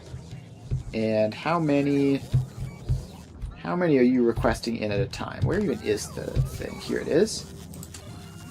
So you're requesting 2,000 at a time. Let's request up to 10,000 at a time just to get those green circuits moving out. Because we've got so many of the dang things. We got to do something with them. Alright, and then just confirm again that we aren't crafting any of them here anymore, right? So this has been dismantled. Let's actually just fully disconnect that machine. And this one is producing, but only to make red circuits on site, which is probably... Yeah, actually there's probably just no point doing that. Maybe it's worth it. We'll leave that. But we'll leave that because it's not outputting into this box anymore. So, and then we do have this guy requests legendary green circuits. And this guy up here requests legendary green circuits. But both in very small numbers, not at all the 10-to-1 ratio with the legendary red circuits that we need. The only one that does that would be, I guess, these machines here, which are making the legendary blue circuits. So we are going to need to figure out how to defeat that massive input of green circuits. So I guess we are going to go over to Fulgora. We're going to scroll down to here. And then what we need is to get an underground belt here, which feeds over this way. And then we need to just... So any green circuits that get past this are definitely because this entire thing is overflowing, right? So we don't even need to do any control here. We can just bring this over and then recycle them. So we have... So green circuits have two outputs. It's going to be a little bit... It's going to be one of the more annoying ones to build, but we just do something like that. And then you get all this in. And then we get that, which then loops back around and in. Input priority left. And there we go. Now that whole thing gets connected up. And if we have any extra green circuits, then hopefully that will deal with them. And if not, then we'll have to find something out. The green circuit supply is very slow, obviously. It's fast by legendary standards, but by normal standards it's very slow. So even something basic like this should be more than enough. So we can get that built, and then it'll be all good. And we have... what's this? So this has gone down to 200 some. So it seems like if anything it's getting more even over time. We still have drones taking this path down, but I think those are just taking like ordinary construction supplies, which I don't really care about. So yeah, that whole thing is in.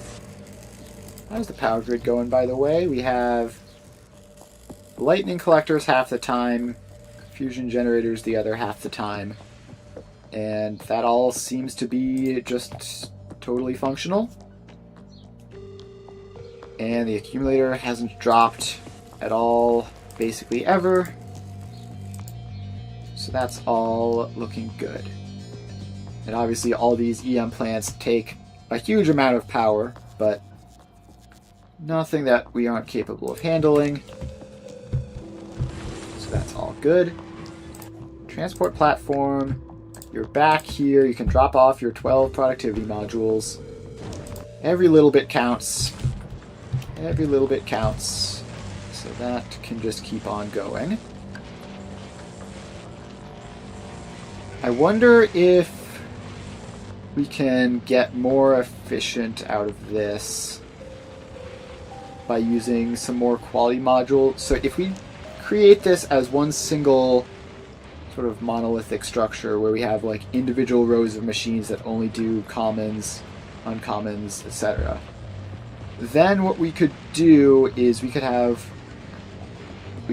quality modules in the lower tier EM plants to just give us the chance at getting higher up. You could do something like that. Because saving our production efficiency on just regular old blue circuits isn't the problem at this point. We've got plenty of them, we just need speed. So, the problem is that that sort of system is very... It's very difficult to like start it small and then scale it up. Which means that we have to build the entire thing in one go, basically. Which I really, really don't like doing. Might consider it if this continues to be like relatively slow. So this system so far has given us 467 red circuits. And that's basically 100, yeah, literally 100% of those have been this stream in like the past hour or two. Back on Novice, these guys have produced tens of thousands of legendary red circuits. The ratios aren't really adding up necessarily. So I still feel like it might be better to get the just legendary plastic supply up. And speaking of which, this coal, where are we even getting our coal from? All the way down here, and this coal supply is basically completely saturated already. Yeah, we definitely don't want to be taking in buckets full of coal to do that. But we do have these guys up here on Vulcanus support, and these have produced 200,000 coal each. So if we make an up-to-date version of this that can deliver coal to Novice, then maybe we can just rely more on that as well. I don't know. We're sort of jumping around a lot of hoops of different ways of doing the same thing. But okay, let's say that we do that. So we need to get all these items, and the main thing is we need a ton of storage to hold all of the coal on our trips, and then we're going to need a massive ability to export the coal from the cargo landing pad, which seems very, very difficult. So, I don't know. That seems like maybe we're overthinking things there. Instead, let's go back to Vulcanus. We've got 152 of those, which can give us big mining drills. We can get like 8 big mining drills. More if we convert some of this stuff up. But that's still not that many. It would help. It would certainly help. But we need more legendary red circuits to do it. And the more I think about it, the more I just want to just get this functioning at a singular, larger scaled setup. So like this setup is fine, but I mean we're running into space limits on the island because this is very space inefficient. So instead of just like making 100 islands like this, which almost never run, let's just try to make this go a lot faster. Alright. Do we want to just dismantle this though? I like having it here and functional. So maybe we go and we build our more monolithic setup on some other island. Like up here maybe. Although this has all the building blocks already. Yeah, no, let's just try to squeeze in the basics of it. Okay, so I have to like think. We can design this somewhere else. Let's actually design it over here, somewhere outside of drone range, so that we don't have to actually like wait for things to get built and stuff. We can just plop down blueprints and figure out how we're doing this. So the way we've done that previously is over here on our quality module setup, right? We have this sort of chain up that way, and this has worked fine. It's worked fine, but it still like isn't small in terms of the amount of space, and it also has all sorts of weird problems. All right, so we're here now. So let's figure out if I can come up with like a more compact way of doing this. So we have down here, we've got our row of recyclers, and we're gonna have to deal with the Spidertron dismantling stuff every time we do this. Also gonna want to put in. We're gonna want to get this whole thing covered without those. We want our own lightning attractors in so that we can tell them apart. So all of those get dismantled. Spidertron is going to run around and get all that dismantling done. And then one more. Okay, so now the only parts of this island... No, we missed one. Now the only parts of this island that are protected from lightning strikes are the ones that I've built. And now let's just get a couple of those. So, anyways, we've got this. This is our row of recyclers, right? So we have this and it outputs some stuff. Then what we want is we want a row of EM plants just immediately past this that can take in all the outputs of that. So how do we do this? We need to... So one of the things we're going to need to deal with, right, is that these are some of the recycling things that output 8 green circuits per second. And that is a lot of green circuits per machine. It's really a lot of green circuits per machine. So this row can't actually get too big, otherwise we'll have problems, especially if we make these legendary, which I can't remember if we did. Yeah, so these were legendary in order to be relatively fast. And I think we want to continue doing that. But it means that we can't put too much on this belt. So step one is to have this do the thing where it has the boxes and what was it? The boxes then output to stack inserters.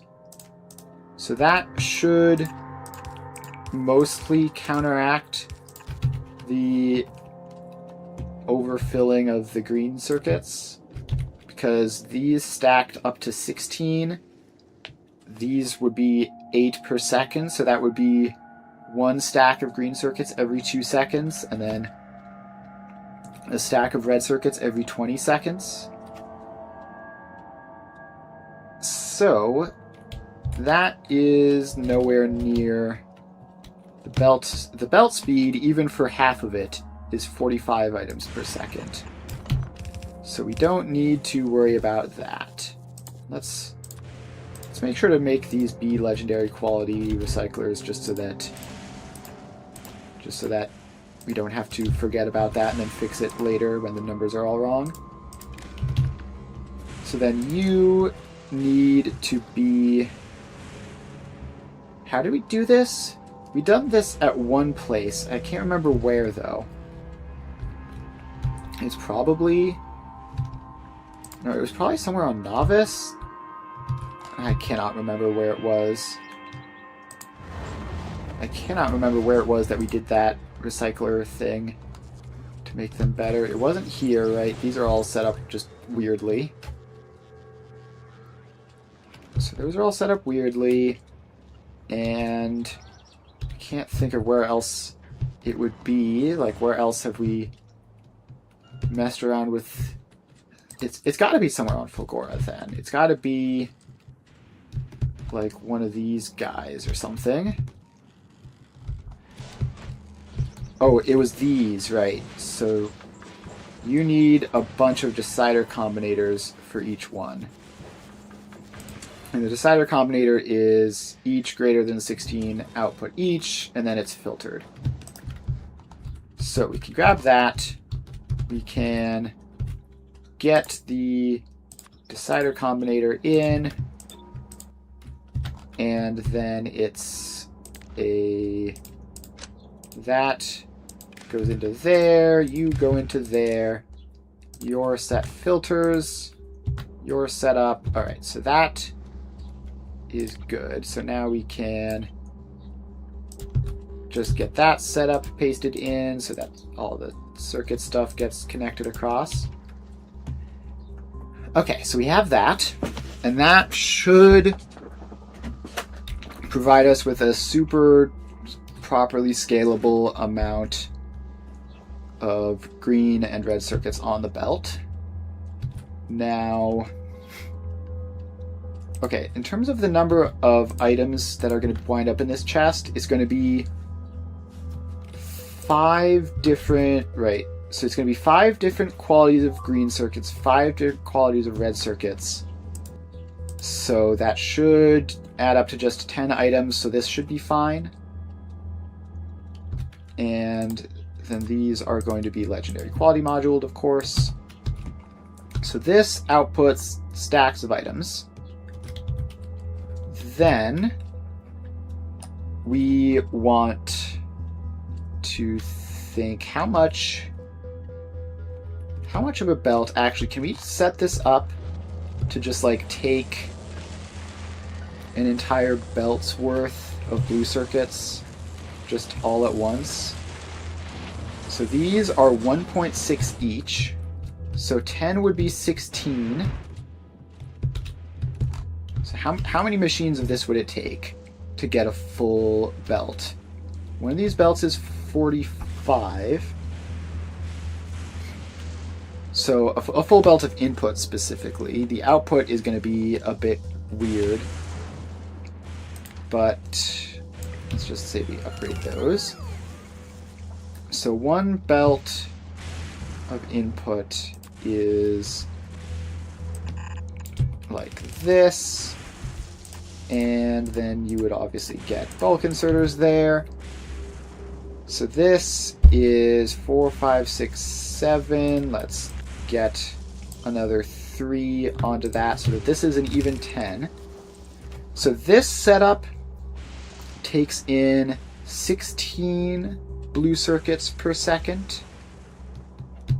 And the belt can hold 45. So let's see. If we just add 3 of these setups on together, so hang on.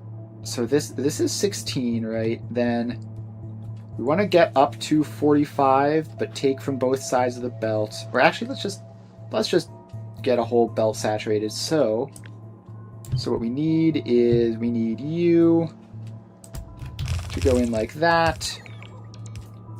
So this is 20 times 1.6 is 32. And then we just flip you vertically. So this is 40 times 1.6, which is 64, I believe. And 64 is more than a full turbo belt of blue circuits without stacks. So this should be able to handle that. So this is the sort of thing we would need to do that, and we also need that portion of it to get built properly. So this would handle like 1 stack, and then if we wanted to do all the blue circuits on the planet, we would do even more than this, but I think this will be fine for a start. So this is going to then output, how many did we say? Each of these was a stack of green circuits every 2 seconds and a stack of red circuits every 20 seconds. So there are 40 of these.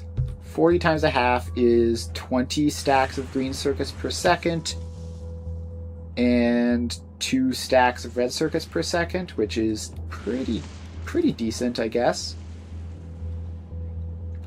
So then we need to craft them all back up, and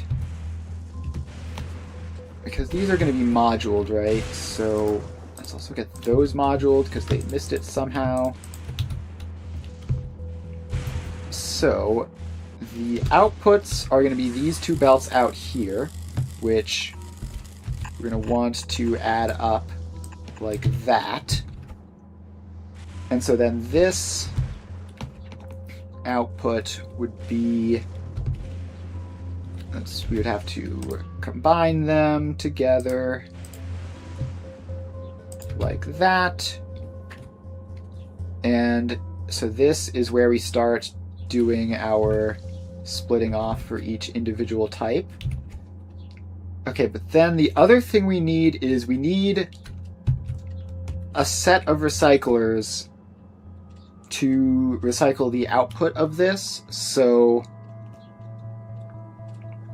this is going to convert 60 items per second. It's going to recycle them down, and then productivity module them back up. Now, our best productivity moduled EM plants are our best ones are 255%, although that's about to improve. How much does this improve it by? Plus 10%. Okay, so let's just assume that we're at the cap. No, wait, let's think. Do we really care? So this is gonna be like I have to think about how exactly this is going to work, because I think I want this first block to only be recycling up fresh stuff, and then we can take the ones which fail, and do we even need to do anything with them? I guess we should have EM plants for turning the failures back into fresh ones, but what we want is this to be like a continual input of 60 blue circuits per second. So we want this to just feed everything else, and we want an entirely separate set of recyclers to deal with all the rest of it. So let's get another one like this. Probably should be enough. So we have a second one like this built in, right? And so this one takes in fresh input at 60 per second. This one will be cycling out the quality failures at probably faster than that, maybe, because these are going to be in stacks. But this is definitely going to be enough recycling for all of that, even if this is at like its 100% efficiency thing. So what we need to do is can we get you in to just dismantle some of these guys as well? And at some point, this Spidertron, we're going to have to unload its inventory so it can keep doing this dismantling thing. But for now, it should be fine. So we have this. And then we need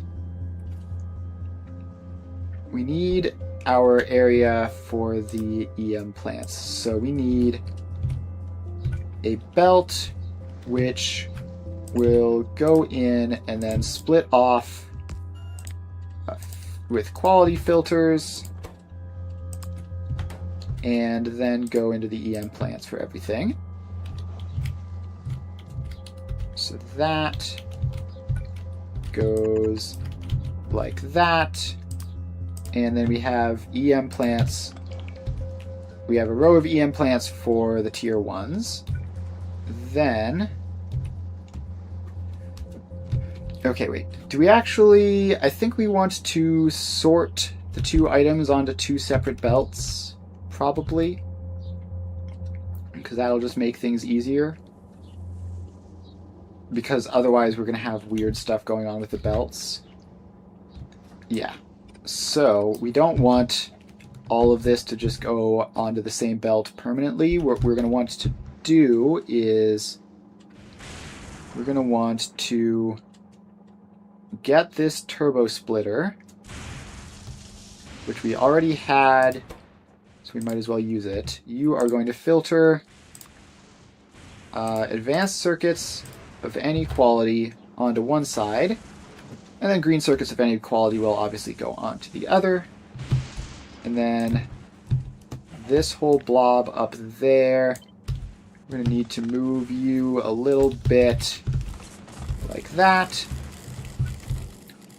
So now we've got 2 belts. So we go over here, we get belt 1, we get belt 2.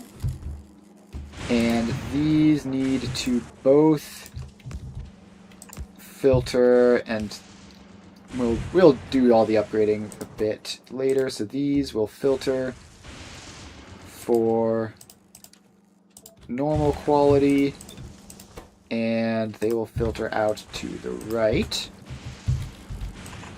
and go down like that. And then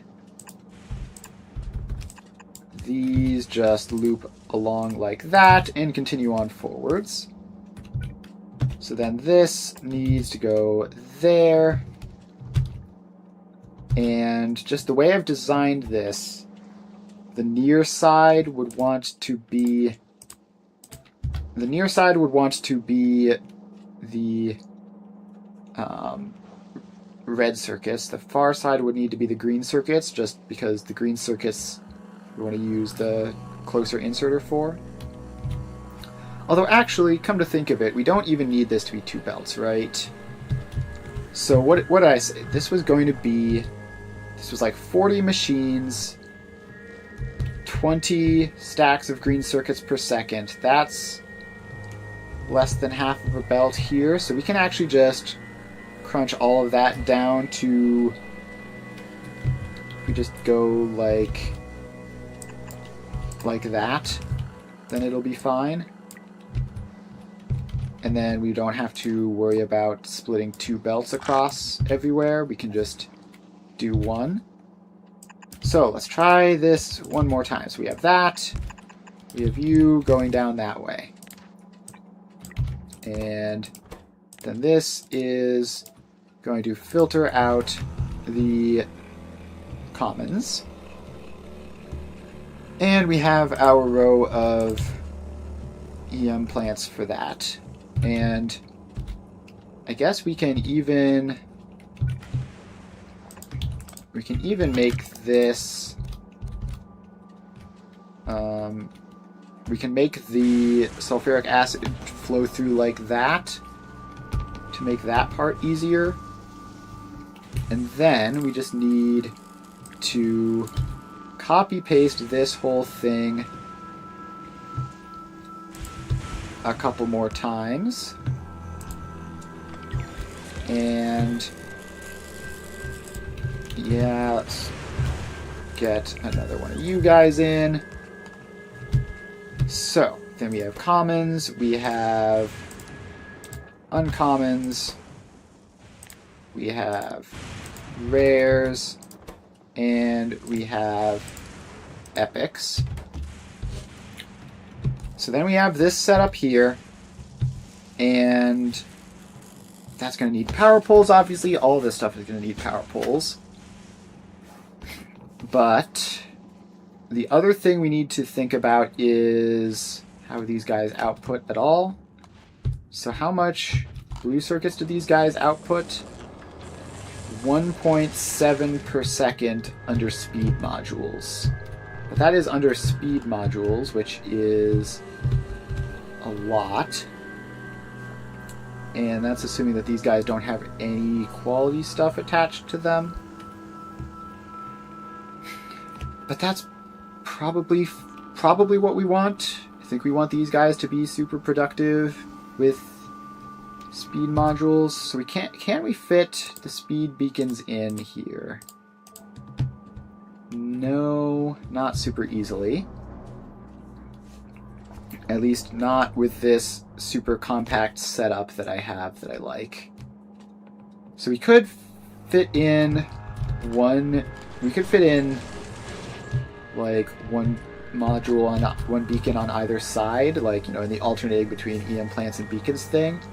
But that would also cut off our ability to have the sulfuric acid stacked properly, which I don't know that I like that at all. Also, these belts do need to continue all the way down. And then the inserters go in as well. And obviously this would continue all the way across like that. So we have a setup like this, and then we need to figure out how much... If we productivity module these, they're going to be so slow. Alright. Speed beacons. How far do you reach? You barely reach far enough to do that. But you do reach far enough to do that, but that causes problems. Yeah, I want as many speed beacons as possible on each of these because the productivity modules are scarce. So what I think we're going to do is we're going to try to squeeze those in. So if we get one there and one in each of these spots, and we're placing these specifically on this side so that the sulfuric acid input can still have its thing.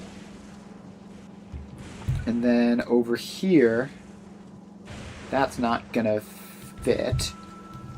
So for getting these to chain down the path to get like multiple of these in, I think we are just going to have to give up on having it be nice and compact. We're just gonna have to make it bigger.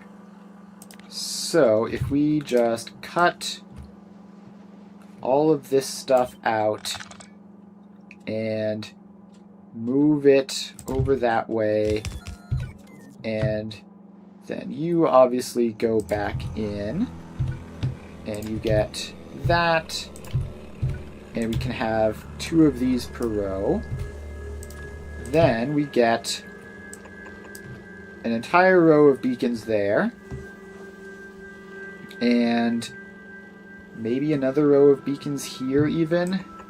Just get as many of these per machine as possible. So then these would get speed beacons, these would get those settings, and they would be flipped to line up properly.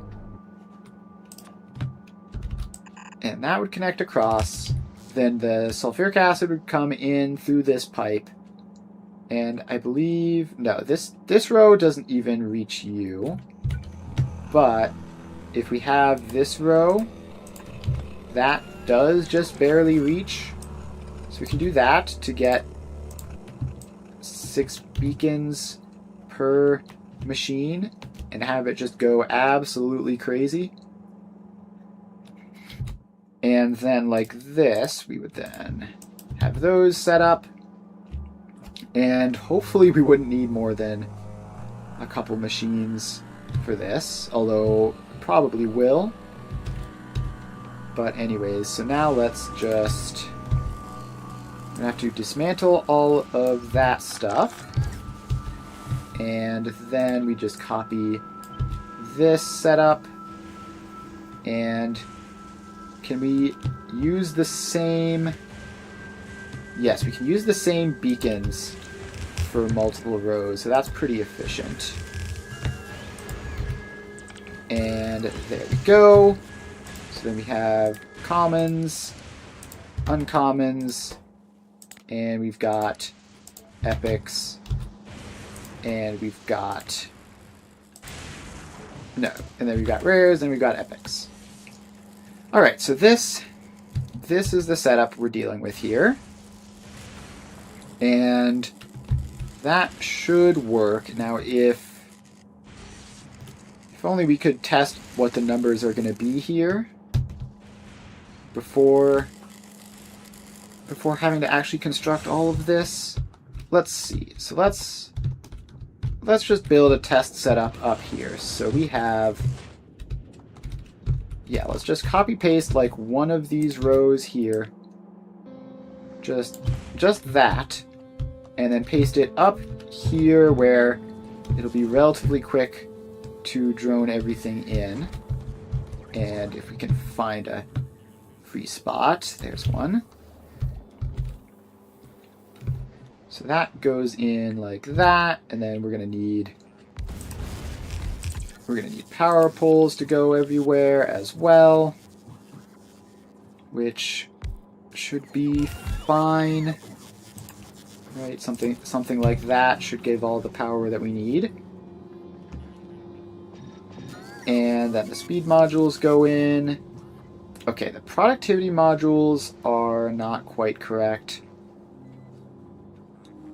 which is going to be annoying, but let's see here. This has 6 beacons, and it is going at 1.58 blue circuits per second without the productivity modules. Now, transport platform, are you here? Okay, you're here above the planet, but you don't have any productivity modules for us. Does Novice have productivity modules waiting? Hopefully. Hopefully up here we've got 9 of them. Okay, that's something at least. Because I want to know how fast this is going to be. So this is showing 1.86. Okay, now with all the beacons powered, these are more than 2 per second each. So that's pretty cool. So more than 2 per second each, and that's before the productivity modules go in and boost that up probably even further. So if we just cut those out and do regular productivity modules, then what will you look like? So now, with regular productivity modules, you're 2.19 per second each, which is already slightly better than this. So we can assume that these will be like 2 per second each and take in like 15 green circuits per second. Although the input will be much less than that, probably. Actually, no, the input should be the same, right? Because it's just the output that gets improved with higher quality productivity modules. So yeah, these are going to take in 15.6 green circuits per second each, which is almost exactly a stack, actually. It's just ever so slightly less than a stack, which actually makes this pretty easy to plan for, right? So we had decided that these 40 machines, right, each of these machines produces a stack of green circuits every 2 seconds, which means that these up here produce, these will use a stack of green circuit every second. So we have 20 stacks of green circuits per second total. So we need 20 of these machines total. Okay, so that is a lot. And then as for the ratios, it's going to be complicated, I think. But it's going to be heavily weighted towards the front, obviously. Now let's see, does this... Okay, so this just barely doesn't line up, so we're going to have to put some pipes in to make these connections across. And I guess we could use higher quality beacons, actually, to make this even better. I think we have those, right? If we go back to Novice, I think we built them like in this general vicinity. We have 40 legendary beacons. Yes. Now, as for legendary speed modules, we could make those. But the legendary beacons already give us an advantage, right? Distribution efficiency bonus. So does Fulgora support carry legendary beacons? No, you do not. So let's get you to pick those up. And legendary speed modules would be nice, but I think this should be fine just as is. Because that extra productivity is going to help a lot. And let's actually... Okay, we can build this on Novice where we have those already. So let's get built in just for testing purposes, not that we're actually going to be doing this, an EM plant surrounded by 1, 2, 3, 4, 5, 6 beacons, which are legendary beacons, and they have speed modules in them. And then this is making productivity modules. Oh, we finished that research as well. Let's just queue up another one, because why not? Okay, so now this is all powered up. And let's also get the productivity modules in here, which should be immediately available. Alright, so that all goes in. And this is showing 4.65 per second and 25 green circuits per second. So that's a big boost. That is a big boost. Crafting speed of 12.74 compared to the base crafting speed of 2 there, and these guys with their crafting speed of 7. So it's almost but not quite doubled. Alright, now, what does it take to get legendary EM plants? I know we're crafting those somewhere. I know we're crafting regular EM plants somewhere. So it takes legendary, it would take legendary refined concrete, which would be very expensive. Alright, let's leave that upgrade out for the moment. But legendary beacons are going to be huge for this. And if we can also get legendary speed modules, then that'll just sort of be everything all coming together. Okay, so for now though, we've got this set up. And we can just keep expanding this down as needed. So these have outputs, which we need to deal with, which I'm just realizing now is going to be a problem. It's going to be a problem because we have one input belt here. These guys can't be any further away or they'll run out. Okay, so yeah, we're going to need to move all of this over a little bit. Like over to there is as far as it can go. And then you have your outputs, which will go down that way. Probably, actually no, we want the outputs to go up this way so that we can scale this down that way if we need to. And then we are going to have to cut out all of this stuff. So you get removed, and all of you get removed.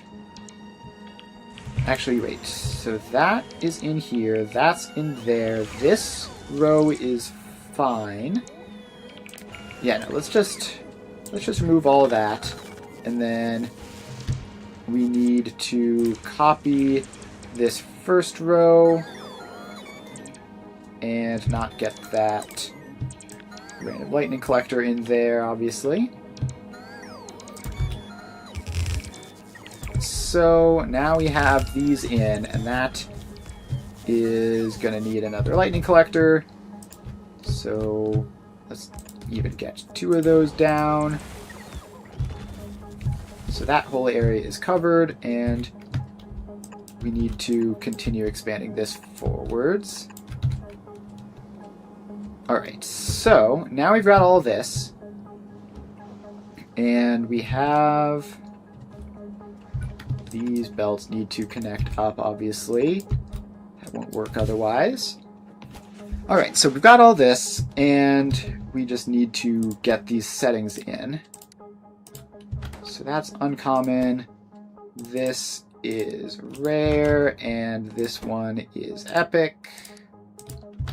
And then we're going to need to get these settings in as well. So you get to be uncommon, blue circuits, you get to be rare blue circuits. You get to be epic blue circuits. Alright, so we've got all that. And now we need to just get these outputs up onto a singular belt. So these are going to have to cross over the input belt that they were sitting on, and we're going to need to move that lightning collector. Just put it up there for now. And then this belt actually needs to continue on, because that's going to be legendary outputs. So then this belt wraps back this way, and we're going to need to get the outputs to go onto both sides of the belt. That's actually a slight concern. So these are going to output to the far side of the belt. Fortunately, we have space in here, so we can just squeeze you around and then copy that tiny little segment for all of these. And that'll be fine as long as we're only doing 4 of these per row. We'll have to upgrade that, obviously, if we choose to do more. But something like that. And then you go up a little bit more and come over this way. And then each of you gets an input onto that line.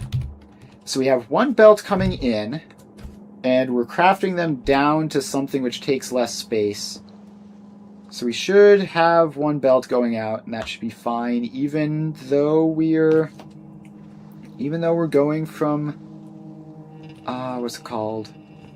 We're going from full stacks down to not necessarily full stacks, which might be a concern. Well, we won't be able to know that until it comes into practice. I think it should be fine, but who knows. So then this belt would go into this setup, and then both of these two setups would go into here. So we need to get you cut, flip you vertically so that your output is in the right area, and place you in like that. And then we take this belt up here, and we just rotate that belt to go along that way. And then we have a merger here, which is going to take all of these two recycling setups together and combine them up into there with input priority for this stuff. Okay, so it's going to be something like this. Now let's just drag that to upgrade all of the belts. So now we have 2 places where we could get legendary items out of this. We have this belt here. Once they've passed all of the other filters for the other qualities, that will certainly be legendary. And then we have up here where they're about to be recycled, where the fresh output is about to be recycled. So we just take you, bring you over that way, bring you up this way, and you would be a legendary filter to the right. And then those two would then combine together and then do something. Presumably just... Actually, this is going to be 3 different types of legendary items, so we'll have to work on that part. But this should, in theory, be good. Let's see. Think about it more just to make sure. Yeah, it'll probably be good. We're probably going to have to expand these even further down, and I think I'll be working on getting... If we can get legendary quality speed modules and legendary quality electromagnetic plants to make this whole process a whole lot faster, that would be great, because I can envision this taking up a ton of space otherwise, even with legendary beacons. But yeah, I think that is our design for the future. Now, let's pop over here to see if our current design is doing well. Yeah, so this has actually gotten down to like almost equal. The green circuits are doing their thing. They haven't quite filled up all of our excess storage yet. Red circuits are going out as usual. This has produced over 1,000 of them, which is pretty cool. So then we go back to Novice, and how are our module supply going? We've got 1 productivity module, and we've got 12 quality modules. So, you know, could be worse, could be better, as usual. But we are making serious progress. Once we get this setup actually fully built and tested and everything, that should be a massive increase to the supply of legendary blue circuits and red circuits. So that should be exciting. But yeah, thanks everyone for hanging out. We're going to wrap up there for the day. I'll be back in Factorio again on Monday, and then back in Satisfactory on Tuesday, where we are very, very nearly done with the game in Satisfactory. Not especially close to being done with the game here in Factorio, but it is what it is. So yeah, if you're interested in seeing any of that, make sure to stop by. I stream every weekday from 2 to 5 Eastern Time. I do Factorio on Monday, Wednesday, Friday, and Satisfactory on Tuesdays and Thursdays. So make sure to follow if you haven't already, so that you know when I'm live and when I'm streaming. That's about it. Thanks everyone for hanging out, and I will see you guys next time. Bye!